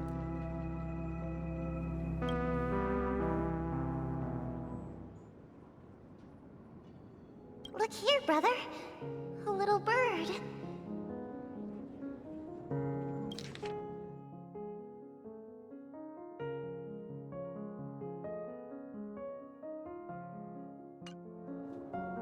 Looks like a fledgling Charmony dove.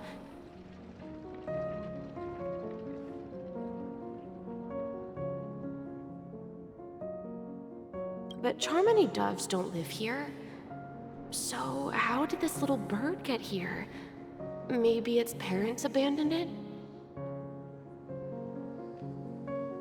It looks weak and frail. Why don't we find something soft and make a nest for it? This place is too dangerous for a fledgling. Let's take it with us. We can put it on the wooden shelf in front of your window.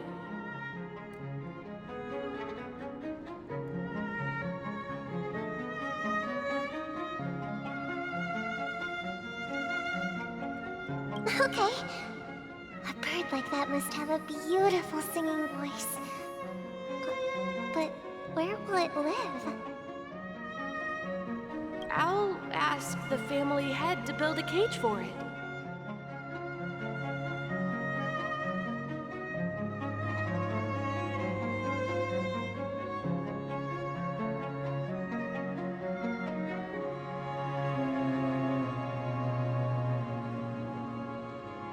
A cage?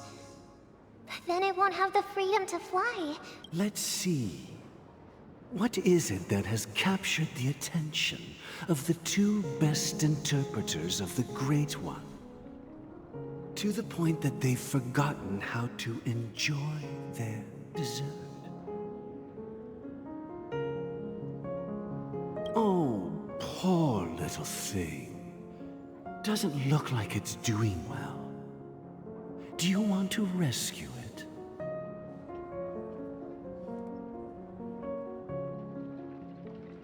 I do. But I don't want to lock it up in a cage. Why? Even if it's small and not fully feathered, and can't sing. It didn't come into this world just to be locked up in a cage. Birds. They should be flying free in the sky.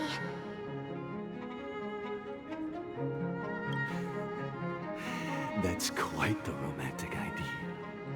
And what about you, a young scholar? Do you agree with your sister? I think she's right. But if we leave it out in the wild, it won't survive for more than a few days at best. Ah, I see. It seems our little scholar is still a bit unsure. Well, let me tell you youngsters a story. As you probably know, Charmony doves can fly through the air. When they fly really high, the friction caused by the flapping of their feathers against the atmosphere creates amazing lights, so that they look like shooting stars. We've seen this spectacle so many times that we think it's just something they can naturally do. But that's not the truth.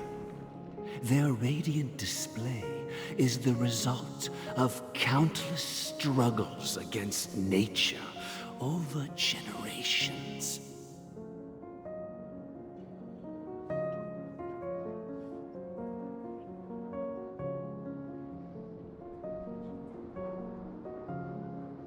Their ancestors were too weak to survive on the ground.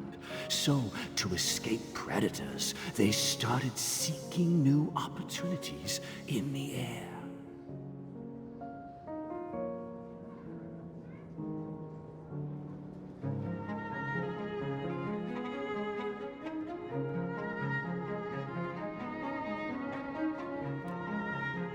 After countless attempts by many generations, one of them finally figured out how to fly. It soared into the sky and never looked back at the ground again. So, you mean birds aren't born to fly, but they find a way to... Well, that's an idealistic way of putting it. So, what are your thoughts, Sunday? I think people believe birds are meant to fly because they've never seen those birds crashing to their death. That's an interesting perspective. So, have you decided what to do with the bird now? For now, I'll keep it in a cage until it can take care of itself because...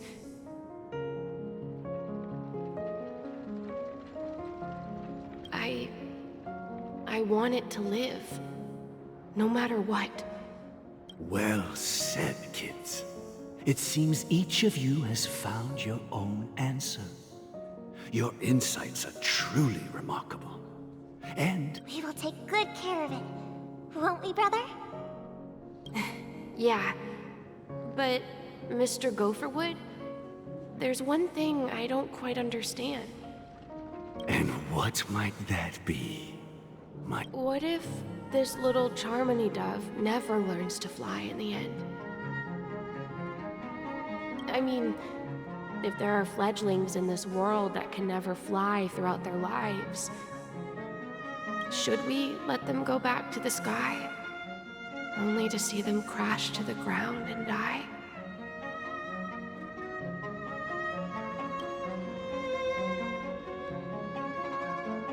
Talking in your sleep, birdie? Time to wake up.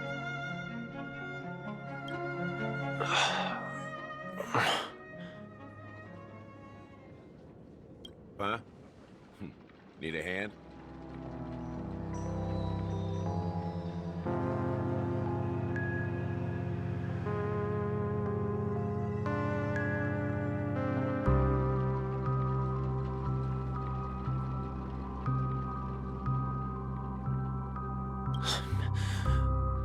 Still alive? Yeah. Happy about that. Where is Robin? Tell me. Now. I knew that was going to be the first thing you'd ask. Don't worry, your sister is here, safe and sound. She's probably walking around the streets now. If I were you, I'd be more worried about myself. After all, right in front of you is the guy who just stabbed you in the chest with a dagger. If you wanted to kill me, you wouldn't give me the chance to speak. Just tell me your demands, lackey of the Watchmaker. So, you figured out who I am, huh? No wonder you had the guts to go against the Dream Master and the Four Families. Looks like I made the right choice.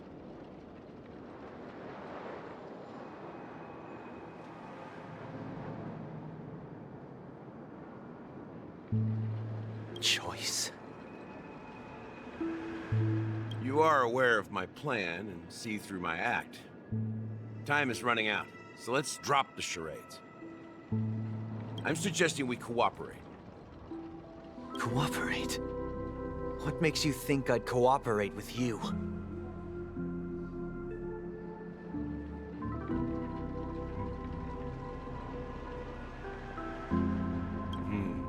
The fact that the famous Robin has chosen my side.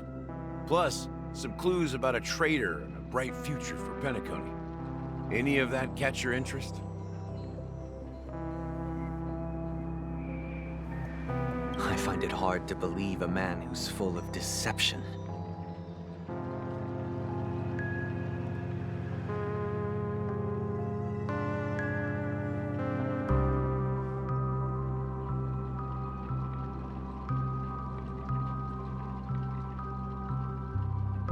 Fine.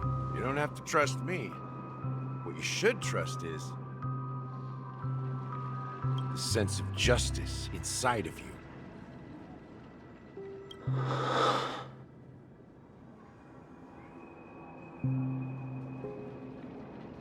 Show me Robin first. All right, as you wish. Here she is. Huh?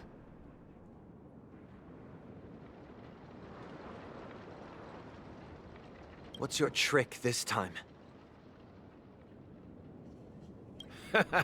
Just kidding. I mean, this lady will lead us to Robin, right? And the crew, too. There are too many people who you owe an explanation. That'd be great. Please follow me, Honorable Oak Family Head. Now, all the actors are on the stage.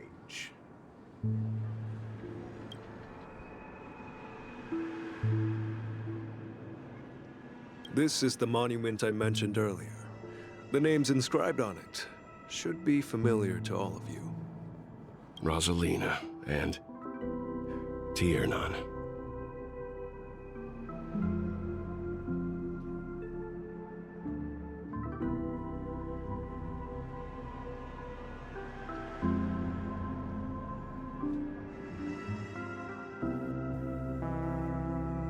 When Peniconia was known as a frontier prison, it was the Trailblazers who connected it with the stars.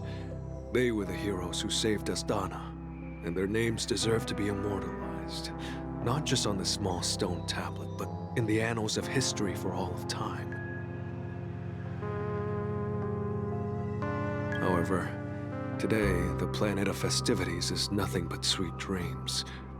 That heavy piece of history is all a distant memory. Just like that prison. If their names are inscribed here, then that means... According to Micah, they died long ago.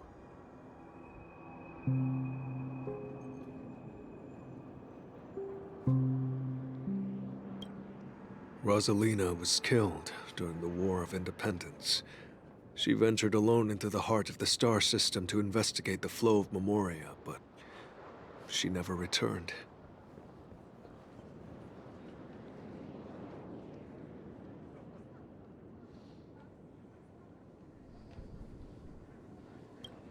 Tiernan was a skilled gunslinger, strong and reliable. He led the people through countless battles, but he didn't live long enough to witness the arrival of true peace.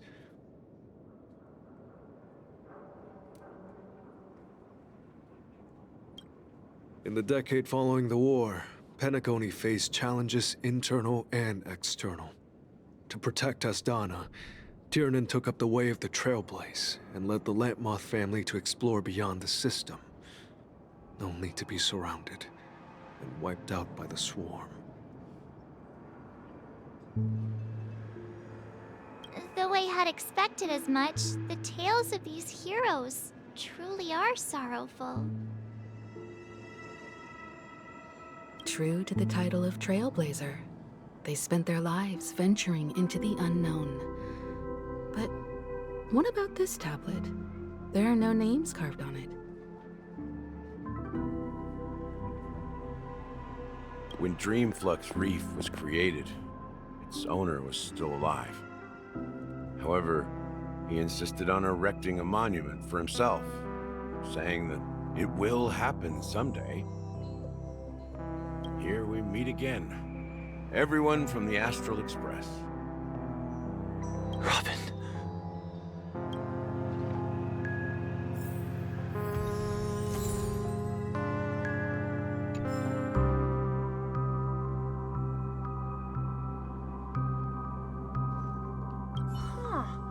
The atmosphere sure is livened up with all these people in here. I brought Gallagher here. It's time to face the truth. I did my job. I gathered everyone here. Gallagher will explain the rest to you. Brother. There's no need for words. You're safe, and that's all.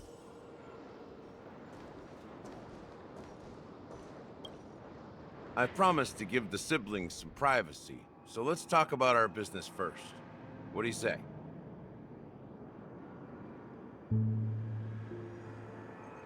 That sounds sensible enough. Since you went through the trouble of gathering the family head, the crew, and the Stellaron hunters, I'm guessing you have something important to say, Mr. Gallagher? Oh, is it that obvious? The look on your face is practically screaming, I'm the one behind all this. You're right, Mr. Yang. It is indeed time to come clean on everything.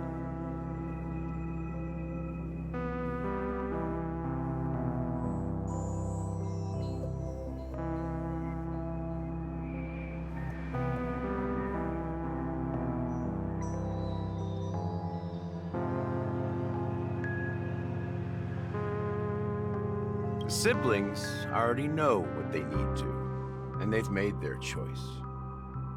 But you, Nameless, arrived a bit late. So it's only fair that I answer your questions. Before we begin, let me reintroduce myself. I'm the founder of Dreamflux Reef, the deputy of the Watchmaker, and the one who sent out that invitation.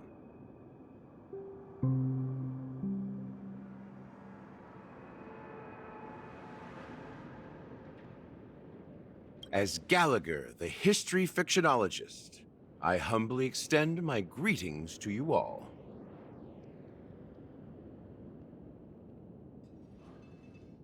History fictionologist? So what, everything you told us was made up?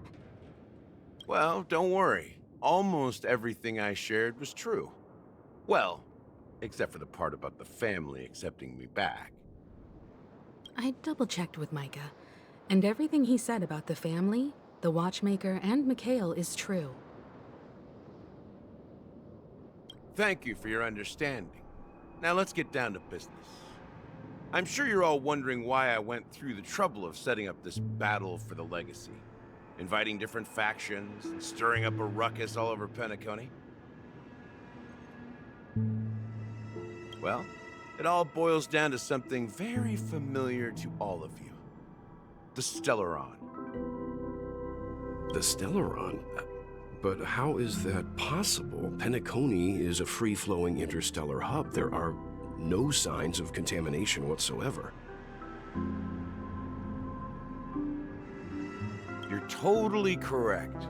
So, care to take a guess at what that means?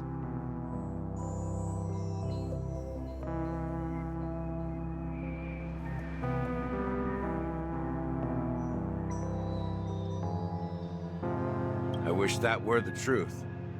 But if that were the case, I wouldn't have invited all of you. The sweet dream doesn't come out of thin air. If you think of the memory zone as the sea, creating the land of the dreams is like filling that wild ocean with earth to make an island.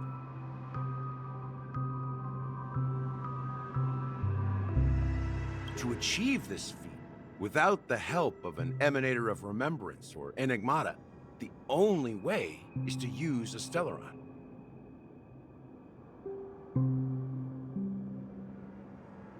And that's not something you can achieve with a simple wish. It requires vast quantities of knowledge, time, and manpower. I'm sure you get what I'm hinting at.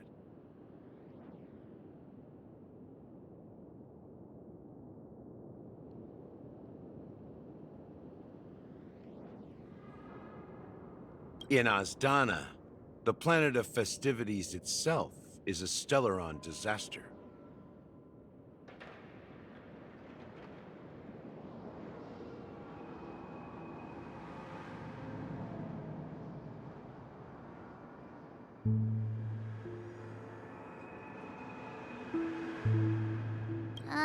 The planet of festivities itself is a Stellaron disaster? It all started a long time ago, back when the Watchmaker and his crew liberated the frontier prison. They faced countless challenges as they began building Peniconia from the ground up. That's when the idea of using the Stellaron came into play.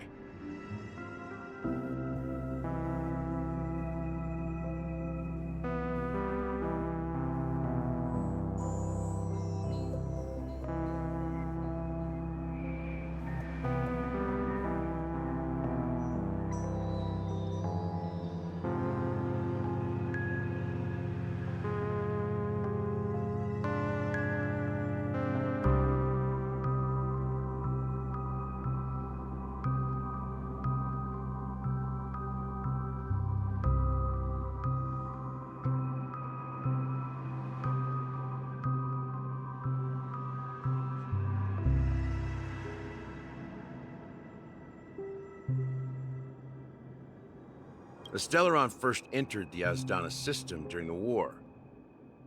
The Nameless warned everyone against the folly of attempting to tamper with such a power, and most heeded their words. But there are always people in the shadows with ulterior motives. The turning point came after Tiernan's death. With two of the Nameless gone, the Watchmaker had to go to the front lines. It was at that moment his rivals saw an opportunity. By the time a representative from the Montour System's family arrived at the Watchmaker's call, the Stellaron had already been activated and was seeping into the primordial synesthesia dreamscape. And I suppose the family happened to possess the knowledge to seal the Stellaron? Not just that. They knew far more about the Stellaron than the average person. They helped Mikhail swiftly quell the civil unrest and played a part in building Peniconia under the disguise of the Harmony. Those three eras were known as the Age of Dreaming.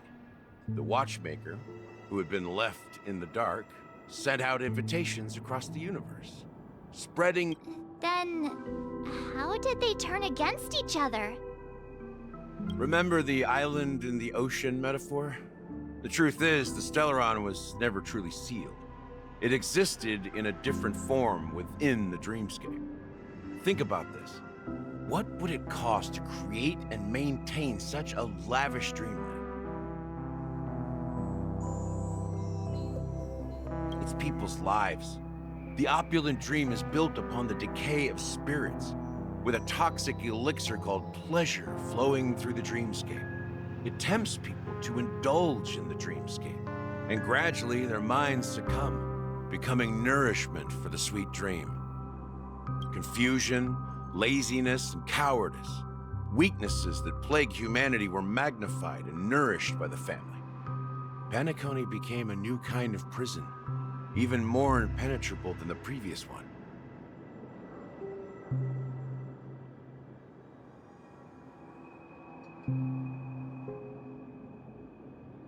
Sadly, we realized this far too late.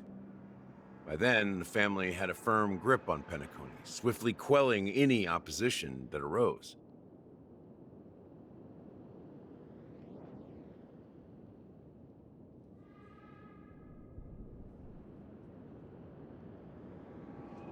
At my wit's end, I had to use the power of the Enigmata, and sought refuge in this chaotic realm. Over the years, I created a meme within this dream for our use. Dormancy. That's its real name. We exploited a loophole. You see, regular people can't fall asleep again while they are inside the dreamscape.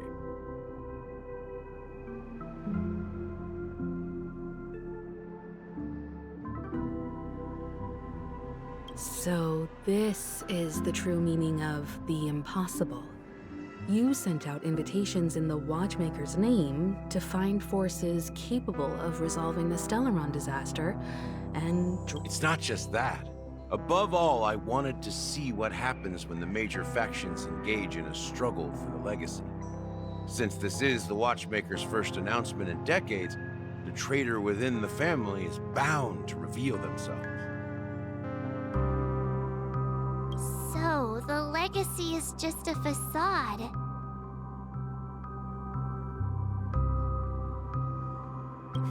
If you want to consider the Stellaron as the legacy, I'm totally fine with that.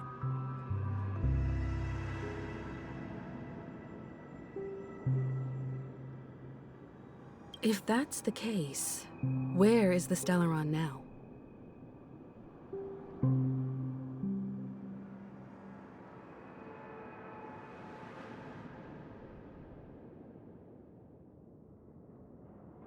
That's a question for Mr. Wings.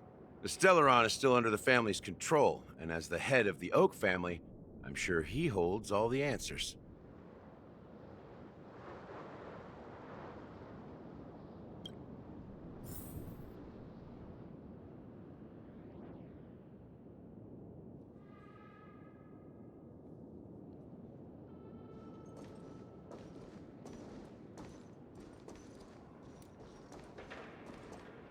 As I suspected, the core of this issue lies within. You all look quite serious. Is there... Are you done talking? So, will you tell us where the Stellaron is?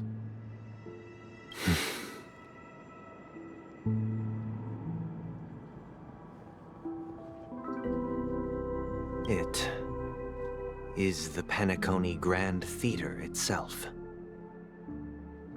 As I suspected, it's the embodiment of the family. The edifice that first materialized within the sweet dream. That's what... As for the person who employed its power, it is in fact Mr. Gopherwood, the current Dream Master. Well, that was easier than I thought. Did you conduct your own investigation already?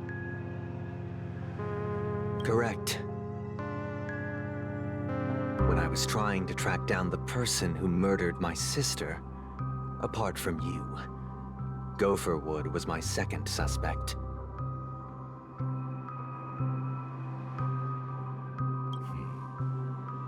Confronting me first turned out to be a smart move on your part.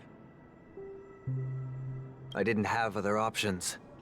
The Dream Master has been elusive, and even the heads of the families can hardly get an audience with him.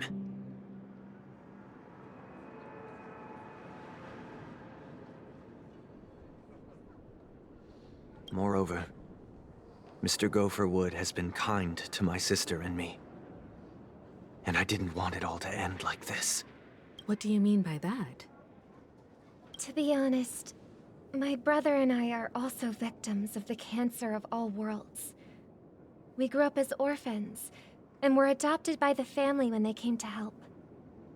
Mr. Gopherwood recognized our potential and brought us to Peniconia. But I can't just stand by and watch Mr. Gopherwood become an enemy of the Harmony. I won't use my voice to support an evil cause. I won't step on that stage and sing. No matter who the traitor is, or what orders they give me. I won't let the Charmony Festival become an event that destroys harmony itself.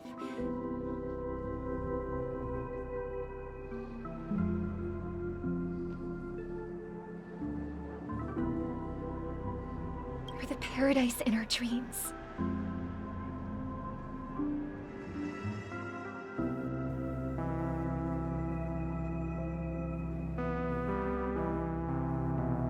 Indeed. For the paradise in our dreams. As the head of the Oak family, I'm responsible for ensuring Penaconia's promising future. Robin and I will head into the sweet dream and confront the Dream Master. And I'll fight alongside you. We'll put the Charmony Festival on hold and make sure Mr. Gopherwood pays for his blood debt. The enemies you are about to face aren't like this old dog here, who can barely even bark. Since our interests are aligned, why don't we team up? Maybe, just maybe, we'll have a shot at success. We have always been following in the footsteps of our nameless predecessors, and there's no reason to stop now.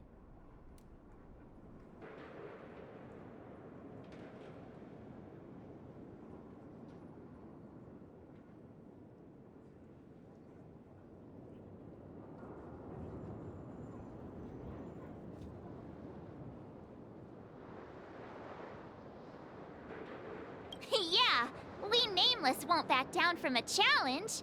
Isn't that right, Mr. Trailblazer?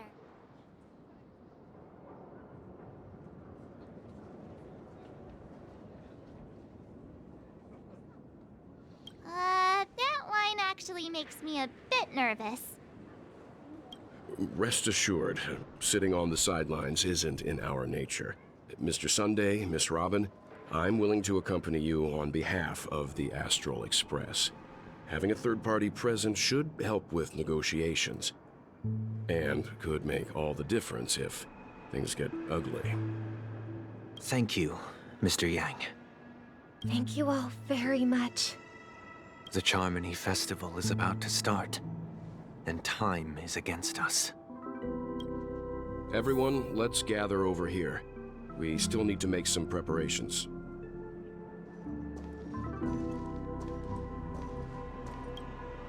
I may have been quick to step up to the plate, but confronting the Dream Master could be a very dangerous affair. Huh? Even you're saying that, Mr. Yang? How powerful is that Dream Master? He's the leader of the families of Penacony, and he has the entire power of the Harmony behind him.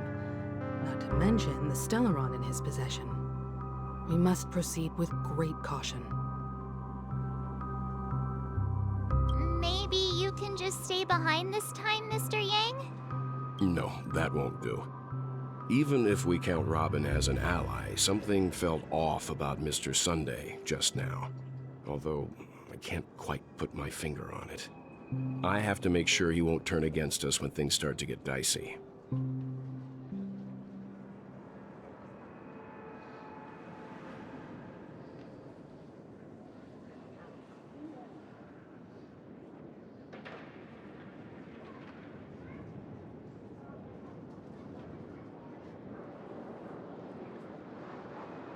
You're still carrying the keepsake the IPC envoy gave you, right? May I borrow it for a moment?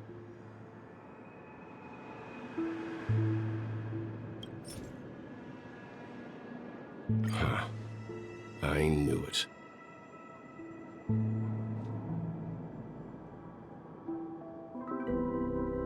As I suspected, this chip Aventurine gave to you is actually a miniature transmitter. If I'm right, he intends to use it to track your location or contact you when needed. As it so happens, this may actually be of some use in the current situation. Aventurine? Is he still alive? And what does he have to do with our mission to confront the Dream Master?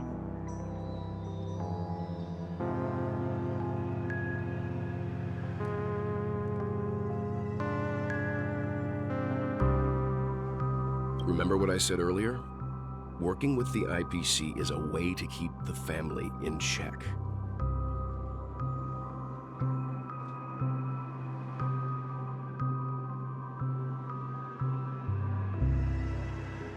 If negotiations go south and the family show their true colors by going after the Stellaron, I'll use this transmitter to send a message to the IPC. It'll be just the opportunity the IPC ambassador was hoping for.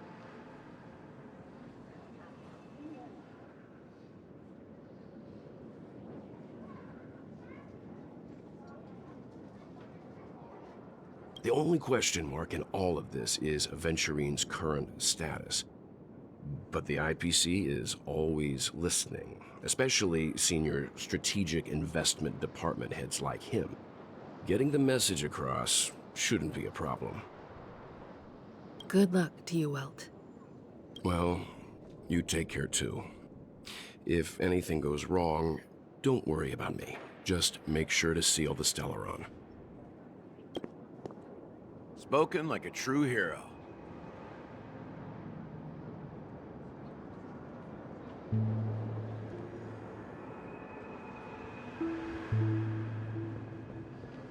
Even if the Dream Master is innocent, the family's corruption runs deep. I won't make the same mistake Mikhail did. Let's wish him the best of luck. Don't you have something else to tell us, Gallagher? Why would you say so? Before we departed, the conductor asked us to inquire about the 3 nameless in Peniconia. We've already collected intel about Razalina and Tiernan, so the only one left is legwork. If I'm not mistaken, we've already met him somewhere, haven't we? It's not enough to say meet, but the answer is pretty obvious. After all, I've hinted at it in quite an evident way. I've been watching over you ever since I received the reply from the Astral Express, and I've seen the great effort you all put into linking different realms together across the cosmos. Now, after getting this far all in one piece, you have truly proven yourselves. Miss Himiko, were you the one who repaired the Express and got it sailing through the cosmos again? Yes. And you two, young Nameless, you have very interesting life stories and extraordinary skills.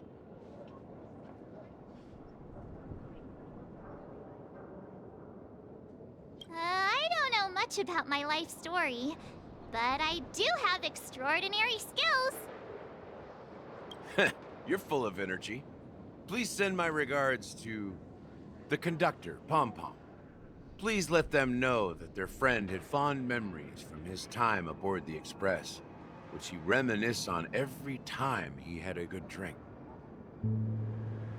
As for the last Nameless, he embarked, disembarked, and embarked again, traveling in a great circle, ending up back where he started.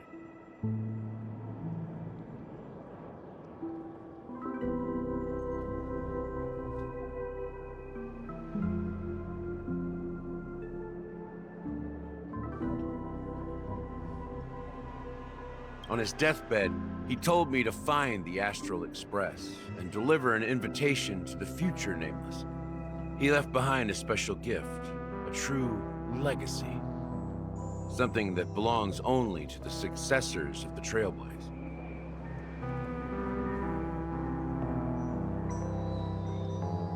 Come with me. Now is the time to reveal it.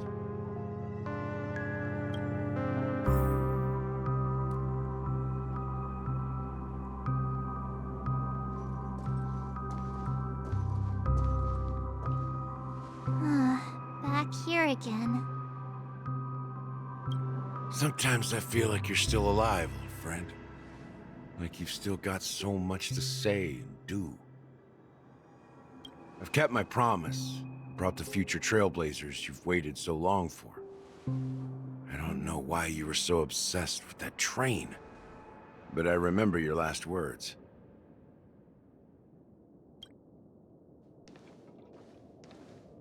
Don't let us down, old man.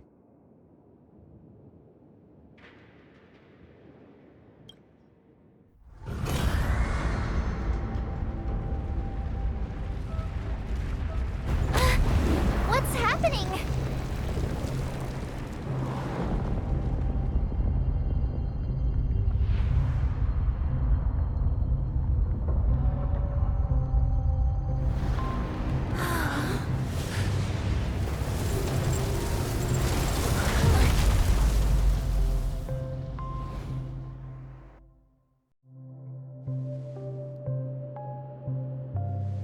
Go ahead. His resting place lies in the garden up ahead. The first and last nameless of Peniconia.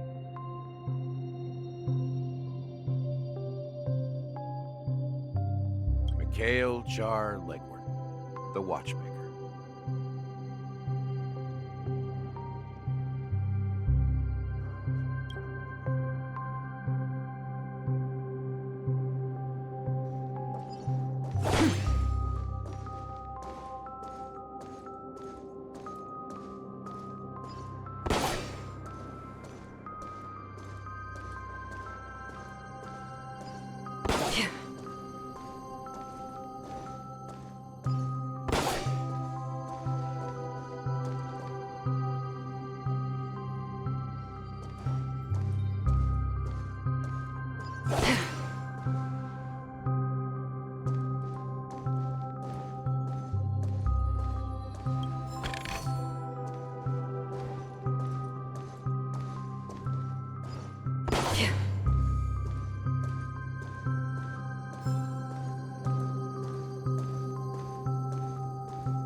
Sure enough, the watchmaker is the third nameless.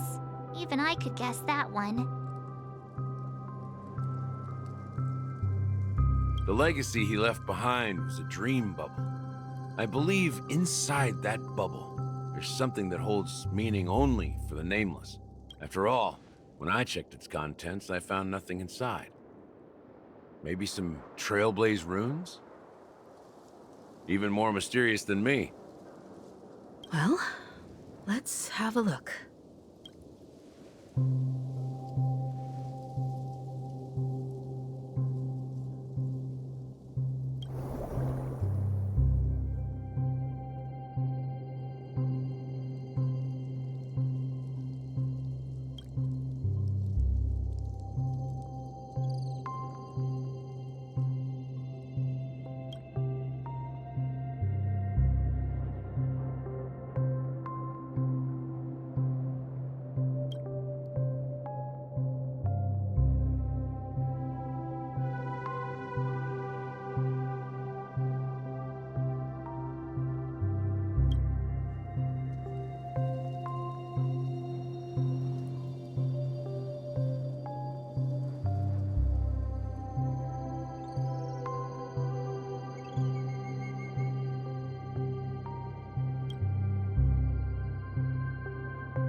Wait, what's going on?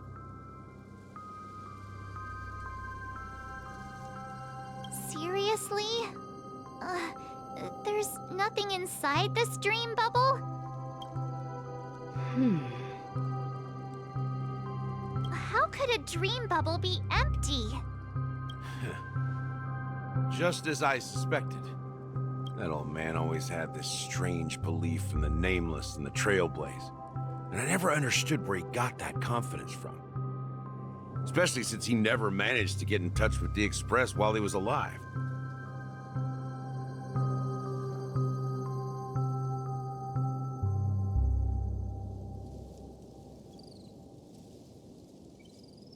I could never figure out what was going on in that old man's head.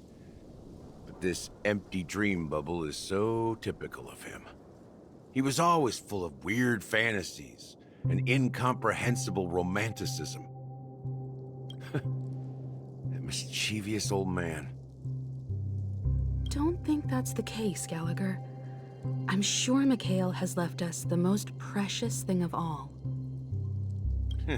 Don't start getting all philosophical on me, all right? Just as Mikhail believes in the nameless of the future, we unconditionally believe in the nameless of the past.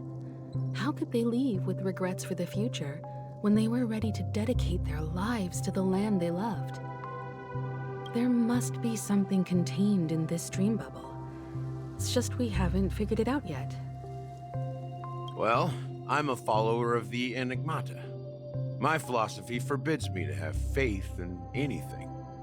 That's why I understand what faith means in the path of Trailblaze. And I also want to know what he left behind. I'll leave it to you guys then. Can I borrow your pet? I need to make a trip back to Golden Hour and check something at the Dreamscape sales store.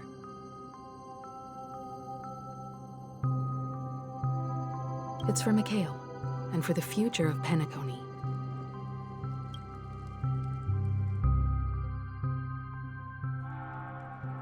Welcome to the Reverie Hotel. How may I help you? Greetings. We're the Nameless from the Astral Express, and we'd like to check in. The Astral Express? But I thought... Yes, my companion's already checked in. My name is Dan Hung, and I believe my personal information is recorded in your system. I see, but your companion said you wouldn't be coming due to a change of plans. Now the plans have changed again. And you are... Me? I'm Pom Pom, a new nameless who's also with the Astral Express. He's my fellow trailblazer. We responded to the family's invitation before he boarded the express, so he wasn't registered in your system. Oh, I see.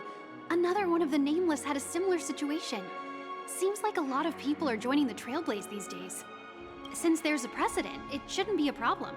Just give me a second to contact your companions. I'm sorry, dear guests, but it seems I'm unable to reach the other members of the Astral Express. What do you mean by unable to reach them? My apologies. This is the first time I've encountered a situation like this. However, the system indicates that those guests are still in the dreamscape. How about this? Give me their room number, and we'll go check on them ourselves. I'm afraid that's not possible.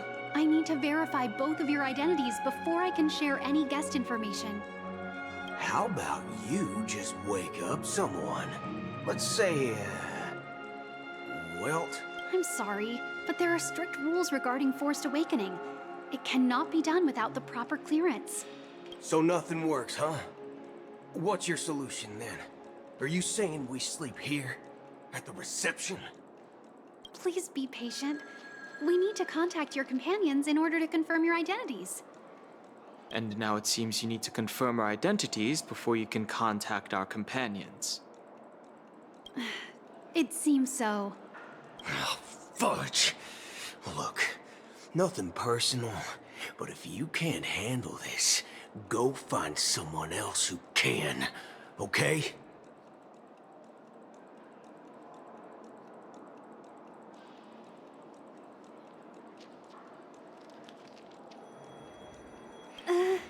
Please calm down, dear guests. I do recall that Mr. Sunday, the Oak family head, personally handled this issue earlier. Oh. I don't think she's trying to give us a hard time. She really just doesn't know what to do. I have a bad feeling about this. You tried to contact them on the Express earlier, but they didn't respond.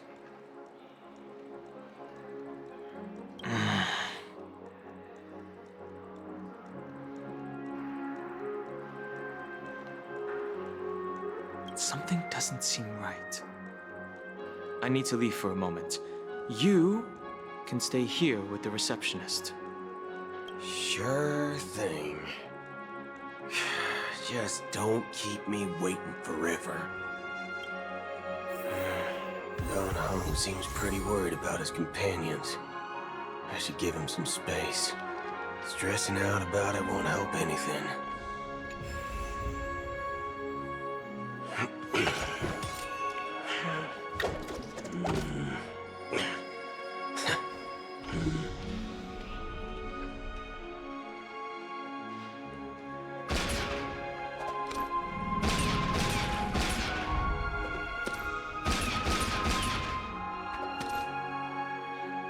Locked and loaded.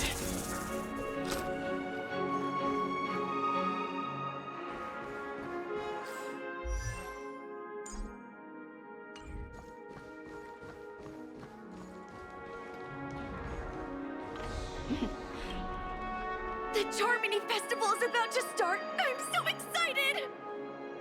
Hey! You guys here for the Charmony Festival too? Well, I didn't come all the way here specially for the festival. Honestly, I don't really even know what it's about. But I heard it's a lot of fun! Well, back in my home world, Anaria, we have festivals like that all the time.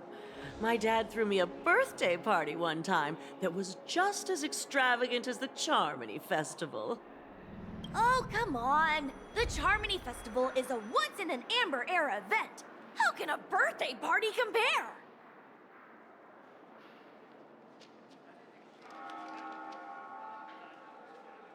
Well, you never know, right? Maybe on her world, birthdays only happen once in Amber Era. Anyway, let's forget about that. Have you heard about the, unsettling things happening in the dreams? Unsettling things? What could possibly go wrong? It better not ruin the Charmony Festival! I've been looking forward to it! Relax. With a big event like this, there's bound to be lots of gossip and rumors. Don't worry. If anything does happen, the family will be on top of it. Oh, that's a relief.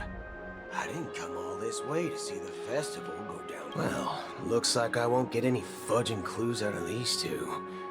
They're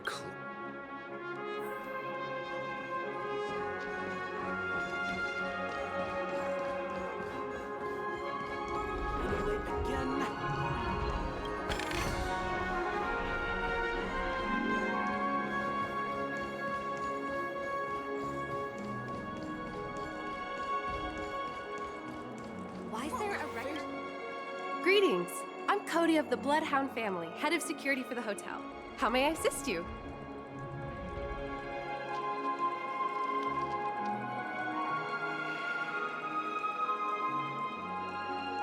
Hello. So, there's something I wanted to ask about. I've been hearing some unsettling rumors about certain... Do you think there's anything to be worried about? I've traveled all the way from the Hawaii Federation, and I don't want my trip to be ruined. What do you mean? Wait. You haven't heard? I'm not sure where you heard those rumors, but they're completely baseless. I can assure you, as a representative of the Bloodhound family, that everything is going smoothly for the Charmony Festival.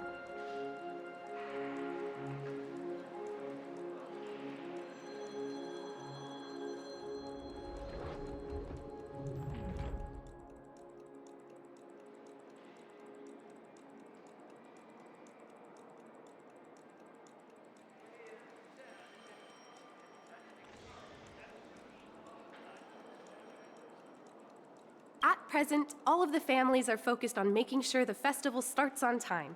Even the Dream Master himself has arrived. So don't worry, your trip won't be in vain.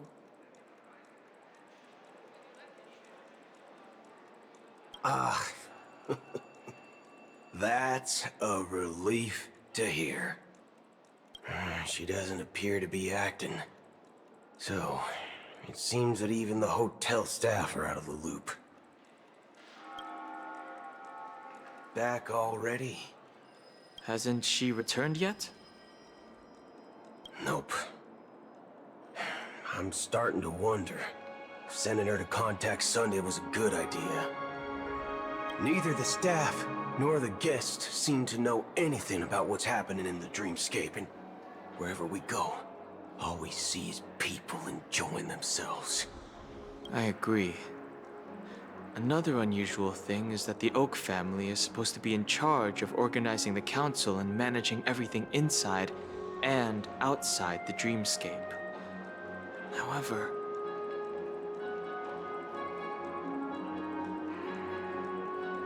I walked around the hotel, but didn't meet a single member of the Oak family on such an important day. Well, I'll be forked. If I remember correctly, the head of the Oak family is that Sunday guy, right? We shouldn't linger here too long. Let's go back to the Express for now. Not so fast. Have you ever robbed VIPC, bro? If you run away now, everyone will be chasing after you. Are you suggesting we sit here and do nothing? I wouldn't say do nothing, but let's stay put for now. Even if the family has ulterior motives, they couldn't have anticipated us showing up here. Weird. They don't want to attract unwanted attention from certain outsiders, so they won't do anything reckless. See? The IPC lackeys are keeping a close eye on this hotel. If I were a family member, I'd find an official excuse and keep the surprise factors here. If we just wait here, that would be like walking into their trap. Of course, we don't need to walk into their trap. I gave a backup plan to the memo keeper. If it turns out we won't be allowed to enter the dreamscape, she'll order a drink for me in the VIP lounge at the hotel. A secret signal. That's right.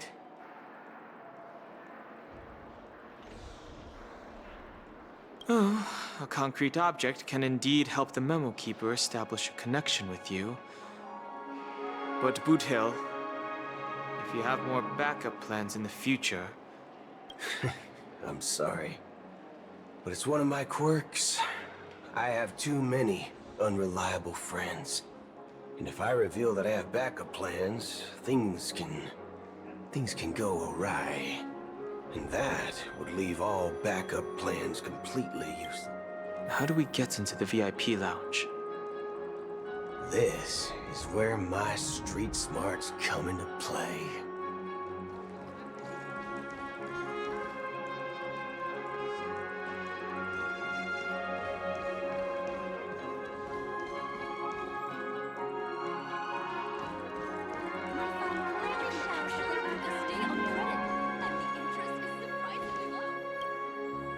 You're the lobby manager, right?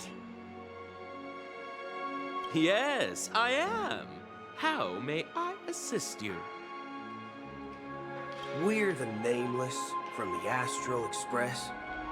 We wanted to check in, but there's something wrong with your system. The lady at the front desk said she would contact the manager, but we've been waiting here forever, without any food or water. What the fork, man? Is this how the family treats its guests? Is this your idea of street smarts? Starting an altercation? It's called standing up for your rights. I apologize for the inconvenience. Please wait while we try to contact Mr. Sunday. I'll arrange 2 premium seats in the VIP lounge so you can rest there while you wait. See? Just like that. Just don't call yourself Nameless next time.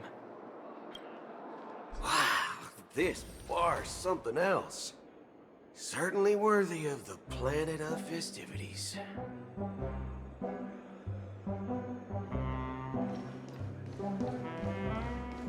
One peach soul glad, shaken, not stirred. Good evening, gentlemen.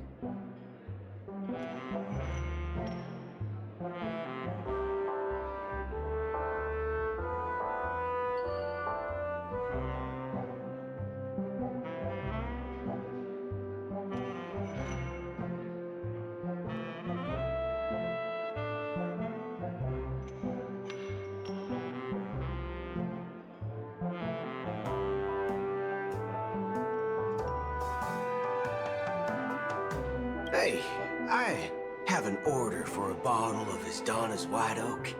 Can you help us find it?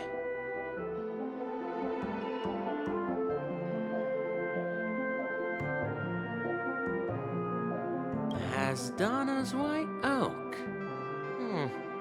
I think there might be a misunderstanding. We don't serve that here.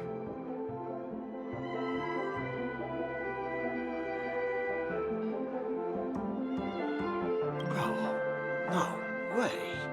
Are you sure you're not mistaken? If someone had reserved such a beverage, I would definitely remember it. It sells for hundreds of thousands of credits per bottle, after all. I couldn't afford to cover for such an item if it were broken or lost. That's strange. Well, could it be that the memo keeper couldn't afford it? Then what should we do now? Oh, no need to rush. Let's grab some drinks first. Maybe I arrived too early and she hasn't. Let's see what kind of juice malts you all have here. Well, give me a glass of Heenum Valley, 40 years. I'll have it neat. No ice. Wow, that's the most expensive one on the list. You have a taste for the finer things. It's on the house, anyway. What can I get for you? Anything you recommend is fine. Then I would recommend today's special, Glass Village. It's classic Soul Glad mixed with Laboom juice. It's refreshing and suits your cool demeanor. Just 1 minute.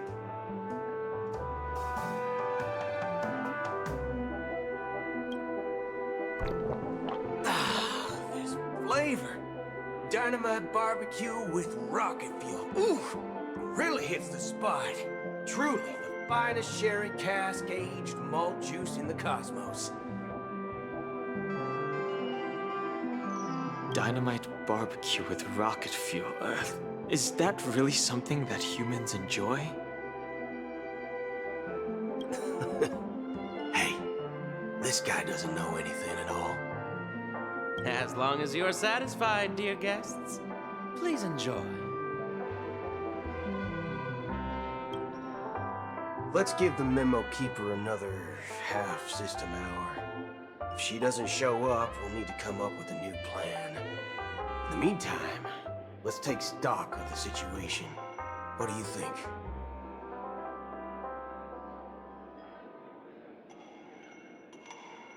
The situation is unclear. Something must have happened on the planet of festivities, but the public is unaware of it. Someone in a position of power within the family must be covering it up. It's unusual for the followers of the Harmony to invite other factions, let alone the IPC and the Masked Fools. If what you said about the Emanator of the Nihility is true, the situation in Peniconia is a little complicated. Actually, there's something else I'm concerned about. Regarding Acheron. As you know, the faction that follows the path of the Hunt are some of the most dangerous folks in the cosmos to mess with. I mean, who in the right mind would impersonate the Xianzhou Alliance or the Galaxy Rangers? It's like asking for a death wish.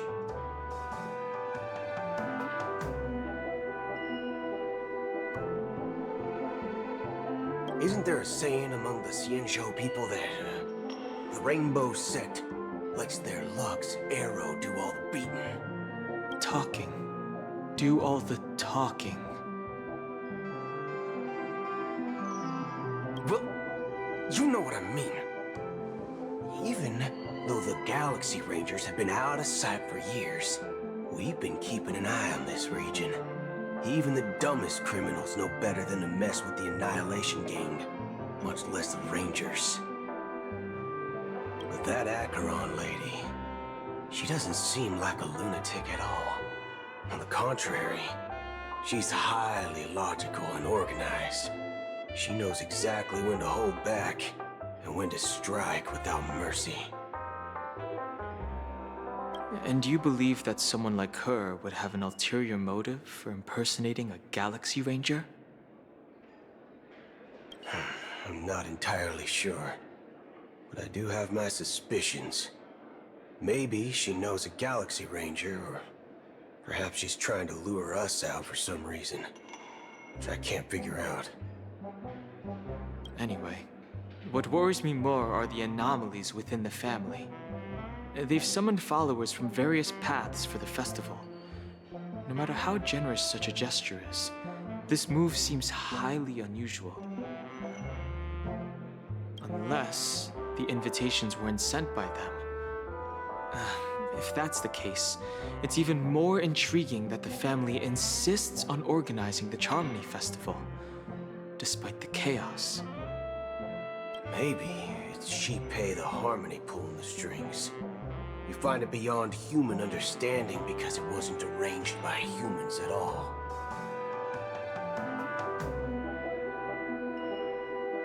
People do stupid things out of irrational impulses.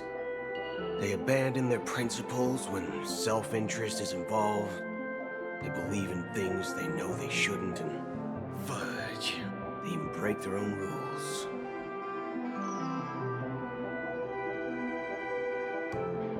But Eons don't.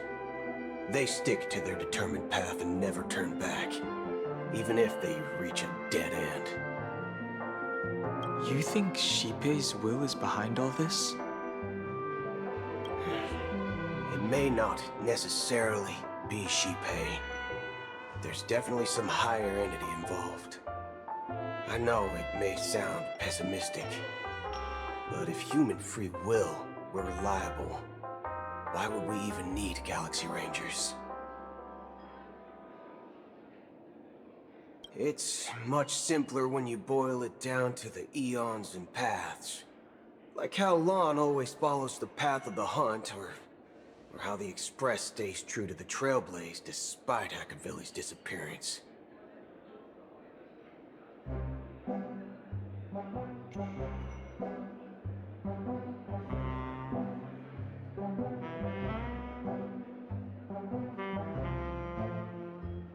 But in my opinion, Akavilli's fall holds significance for the Nameless. Oh. So you're saying the Nameless now have to take responsibility for their own choices because their absolutely right leader is gone? Exactly. I believe the purpose of the journey isn't just about following a path that's always considered absolutely right. It's more about doing your best to choose the right path for yourself among countless possibilities, even with limited insight and judgment.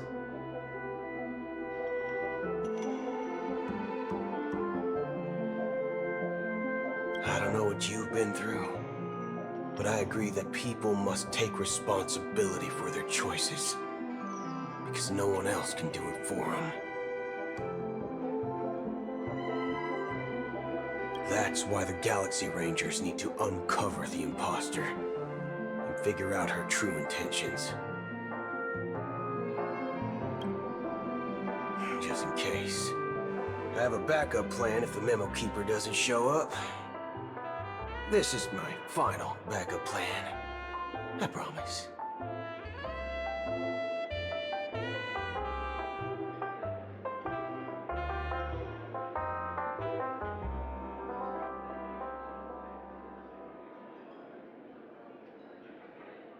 You sure have a lot of cards up your sleeve. Well, going back to my old career would make things a lot easier. By the way, when you were walking around the hotel, did you happen to see any important-looking guests? What's your plan?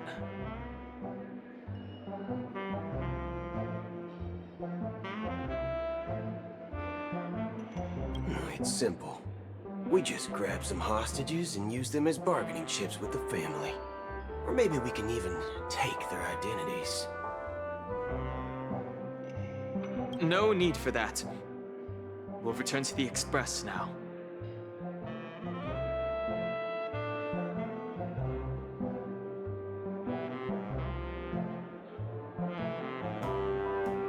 Wait, are you getting scared? Draw your weapon. Let's make a big scene. Are you leaving, esteemed guests? Would you like to cancel that Asdonis White Oak you just ordered? Huh? Asdonis White Oak? But... Ha ha! Looks like you are a bit intoxicated, esteemed guests. You ordered a bottle of Asdonis White Oak just a moment ago. Looks like your Memo Keeper friend has finally arrived.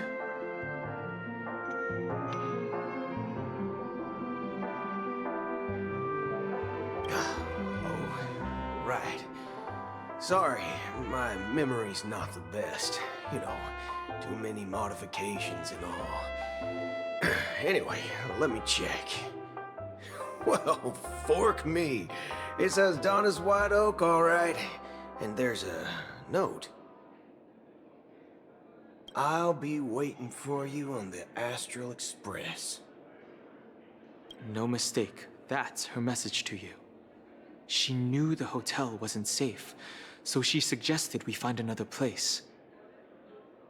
Well, looks like we took a detour, but now it's back to the Astral Express. So... You're back? 2 guests just boarded saying they were looking for Boot Hill, so I told them to wait in the parlor car. Oh, just in time. 2 guests? Yeah, or 2. Look, we welcome all passengers on the Astral Express, but sneaking in like that, you have no regard for etiquette. My apologies, conductor. It was an oversight on my part. I assumed you were already acquainted with the garden. Given the chaotic situation in Peniconia, the Nameless are the only ones we can truly trust right now. You are the Memo Keeper. Pleased to meet you, Dan Hung. I've seen you in others' memories. And as for Boot Hill, this is our first face-to-face meeting. I hope you enjoyed that bottle of Asdona's White Oak. You sure have a refined taste. Finally, Memo Keeper. Well, let's cut to the chase. Spill everything you know.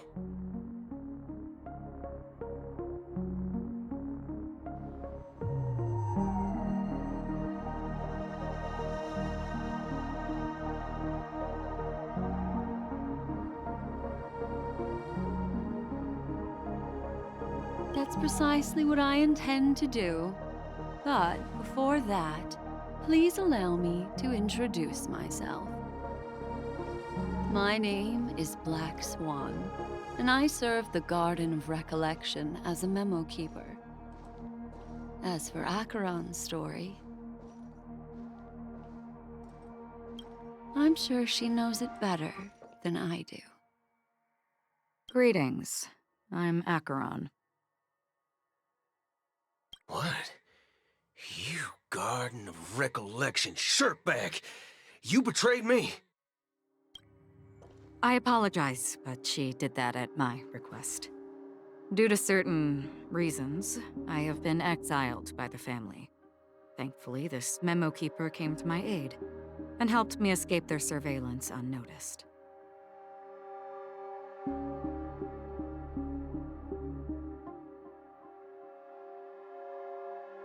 To be honest, it was more like stalking than helping. And the process was far from unnoticed. But we did escape.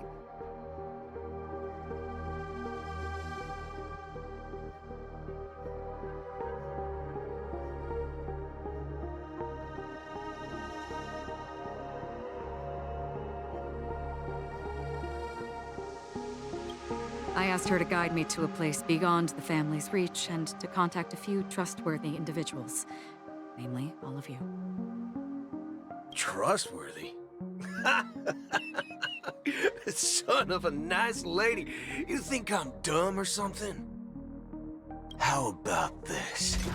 I'll put a few bullet holes in your head and see what secrets spill out. Then, we can talk about trust. It doesn't have to be like that. I'm willing to answer all your questions, but not right now. If my cover hadn't been blown, we might have had more time, but at the moment, we don't have any other options. No other options? What do you mean?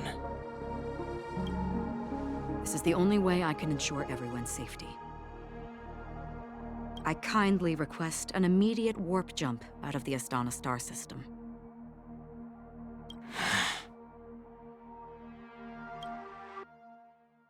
This passenger is requesting... As far as I can tell, she's not a threat, and seems to be telling the truth. I've briefly traveled with your companions and know their whereabouts, Dan Heng. Please rest assured, your nameless companions are safe, but they need our help. As for Boot Hill, you may have guessed, I've been waiting for you. Galaxy Rangers are known for their elusive nature and limited contact with each other, so this was the only way I could reach out to you. Only by doing this can I find a true Galaxy Ranger and fulfill a long-standing promise.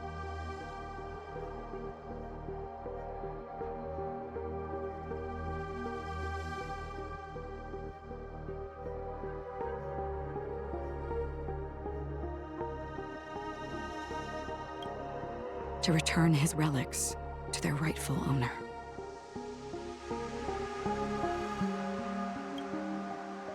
Someone once told me that every rainfall is like a gift from the heavens. A sign of their raindrops are said to be the tears of the gods, shed in response to the sorrows of the world. Their constant pouring is a reminder that the gods haven't abandoned us yet. So, how long has this rain been going on for?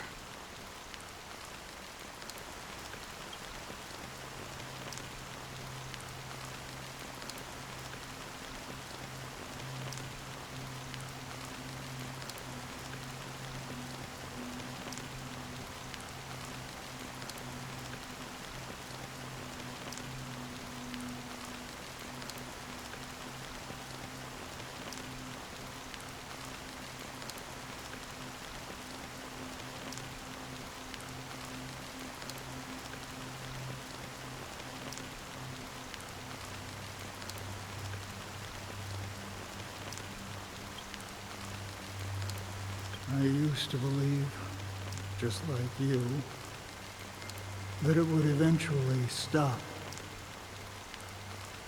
Years and decades passed. And in the end, such hope faded away before the rain did. Looks like the god you mentioned doesn't exist after all.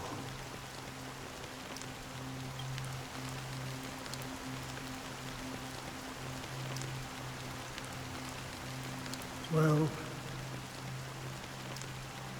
let mortals who walk the paths are like sailors on a vast ocean, leaving behind a trail that creates countless ripples of possibilities.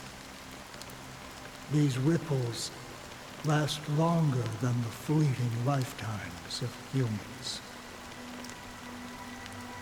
And for some, their presence leaves such a strong mark that it's reflected in the waves. Like those shadows on the ocean.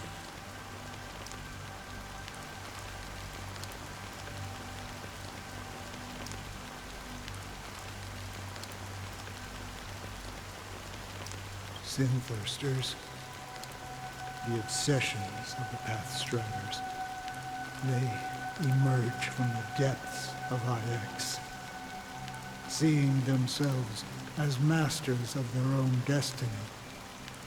They emerge from the nihility and head toward it, leading purposeless lives.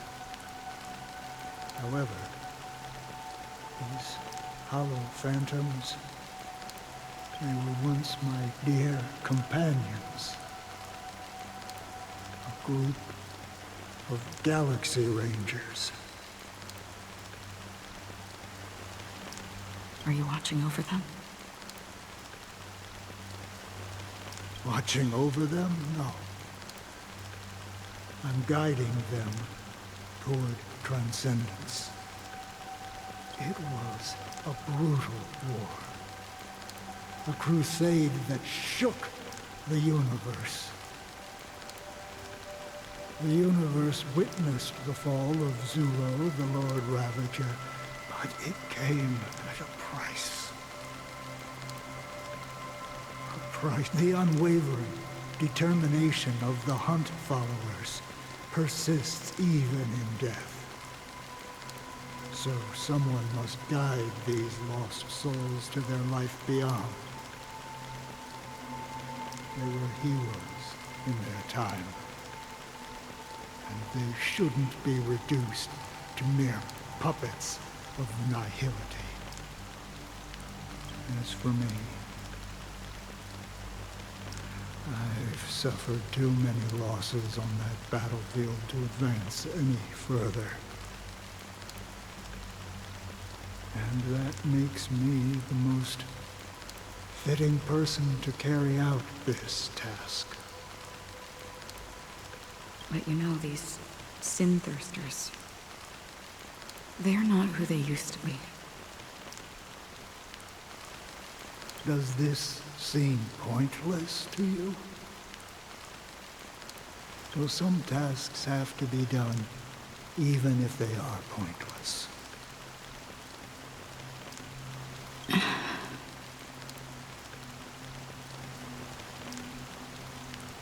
I can help you. For what? For the meaning of the nihility. That's what I've been seeking. I see.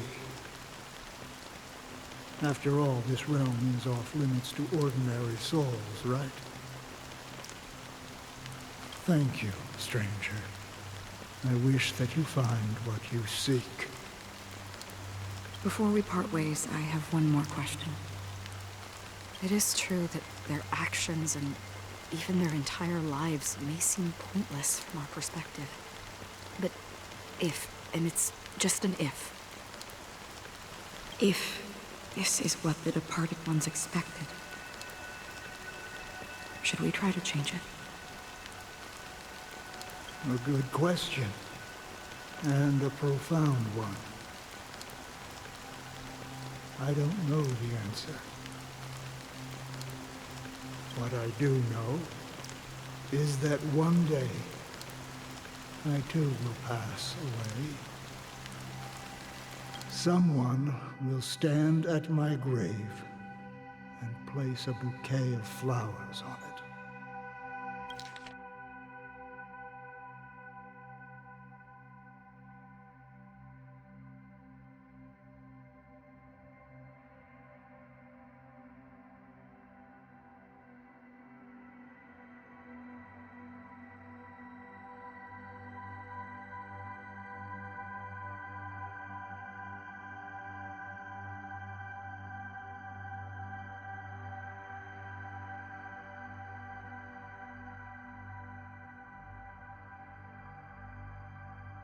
Someone will stand at my grave and place a bouquet of flowers on it.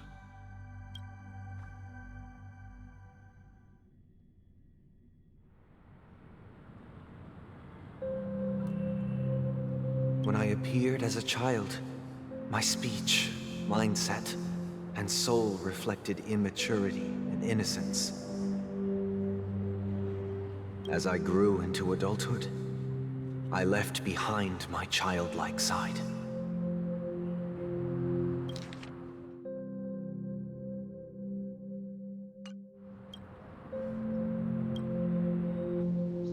I humbly request your blessings, esteemed advocate of Shipe.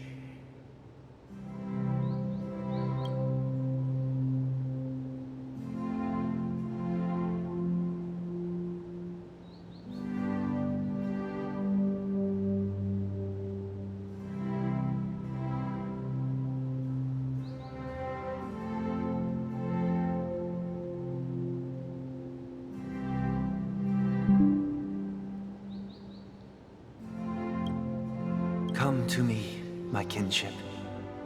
I have sought their presence with us.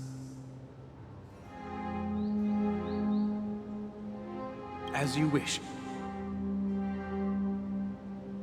I have faithfully served the Alfalfa family for nearly a decade, promoting the path of the harmony to the best of my ability. However, I made a mistake yesterday.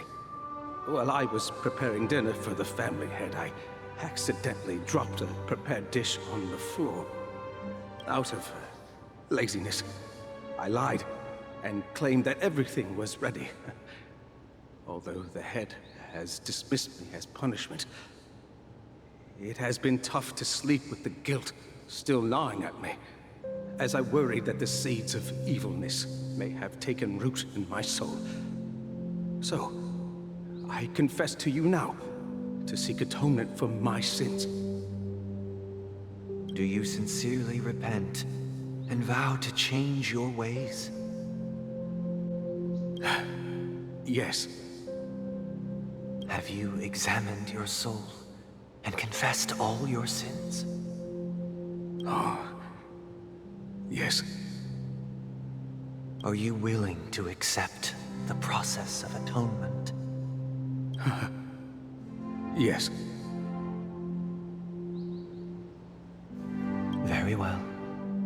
Show your dedication and goodwill to the family, and you shall be reinstated among them. Now, please, leave in peace. Oh, praise Shipe. And thank you, esteemed advocate. Next, please. I wholeheartedly confess to you. Please, pardon my sins. Rest assured, I have implored their presence to be with us. As long as you are sincere, absolution will be granted. Oh, great.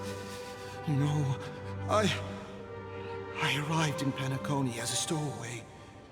I sold everything to get a ticket. My house, my land, and my 2 children. I see. Please.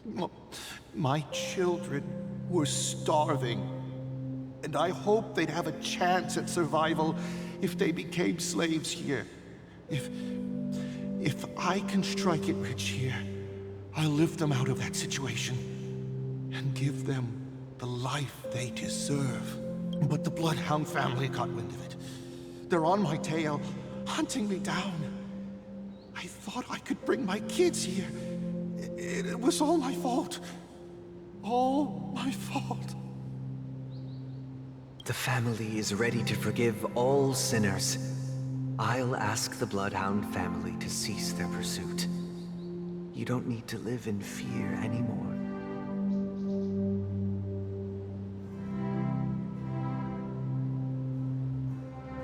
Oh, thank you. Thank you. I'll work my hardest to redeem my children and make them part of the family. Next, please step forward. Hey! Long time no see, Mr. Sunday. The most esteemed individual in Peniconia, and the next leader of the Oak family, right? I have sought their presence with us. Let us proceed. Sure. Let's just get this over with. I have sinned. Please forgive me. I wasted half a pizza at breakfast, and a bottle of Soul Glad. That's it. Nothing more. Can we wrap this up? I've got a Robo-Ball game to catch, you know? Do you seek to atone for your sins through good deeds? My sins? Wow, starting to sound like a saint, huh? Well, let me tell you something. Neither the family nor you have the right to judge me. You think nobody knows what your precious family has done? About the watchmaker? Huh? Don't kid yourself, Featherbrain. Those dream chasers might be fooled by your act, but don't fool yourself.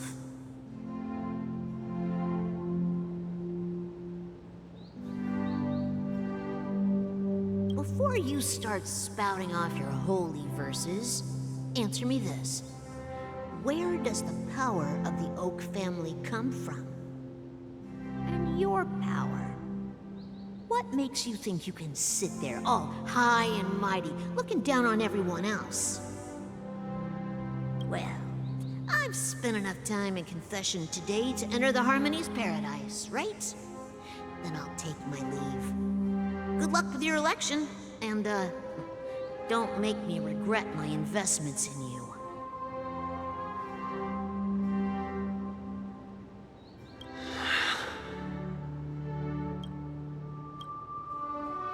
Oh, revered triple-faced soul, hear my doubts.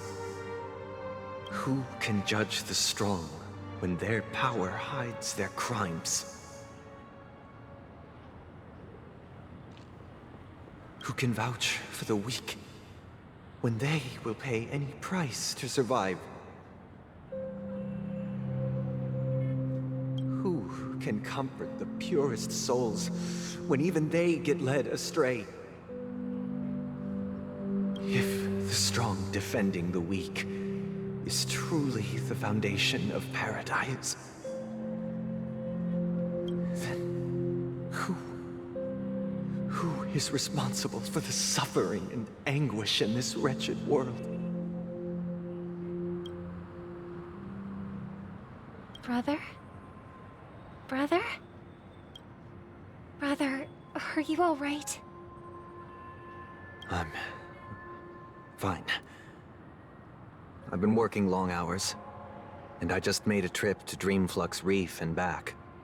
So, I'm a bit out of sorts. But it'll all be over before we know it.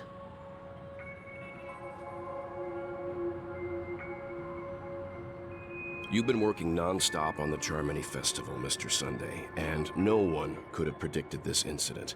Even if the Stellaron does pose a grave threat, I still feel sorry for all the trouble we've caused you. No need to worry about troubling anyone. The Charmony Festival was meant to spread joy and harmony across the cosmos. But now that we know the truth, I'm afraid we'll have to cancel it. It has always been our wish to make everyone happy, so... we'll do our best to explain everything to the Dream Master. I'm sure he'll understand. Even if the negotiation does not go smoothly, I'll refuse to go on stage. Without the Chord Master, the Harmonious Choir would not arrive, and the Charmony Festival would be just a grand performance, and nothing more. I'm relieved to see your determination. You know, since arriving in Peniconia, we haven't had any contact with this Dream Master himself. I'd heard of the heads of the 5 major lineages, but the Dream Master is a mystery to me. The Dream Master rarely grants an audience, even for us. But, given the urgency of the situation, he's agreed to meet us in person. Perhaps you'll be the first guest to meet the Dream Master in years, Mr. Yang. Let's hope we can reach a consensus that satisfies everyone. Indeed. Let us hope. It's about time. We'll have to get ready for the meeting. I apologize for any inconvenience caused by the urgency. Don't worry. I'll be waiting here. Dear, it's Mr. Sunday! Hey, come over here! Looks like someone needs help. Let's go check it out.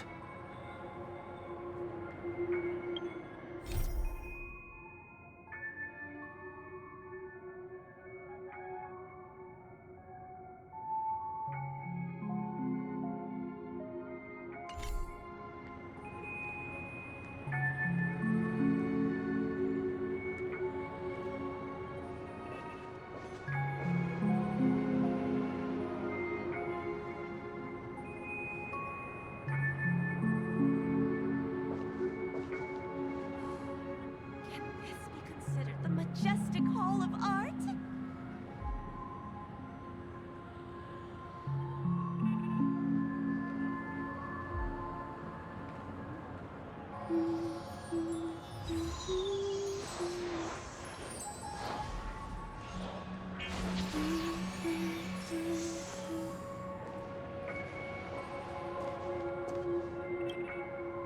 Mr. Sunday. Hey there! Okay. See the moon in the sky? It's about the size of the cap on my Soul Glad bottle. If I just reached out my hand, I could grab the moon, couldn't I? The moon?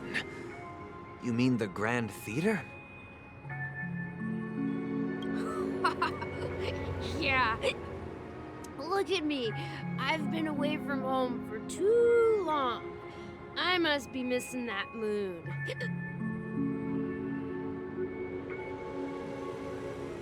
But it's no big deal. The Grand Theater here looks much better than the moon back home.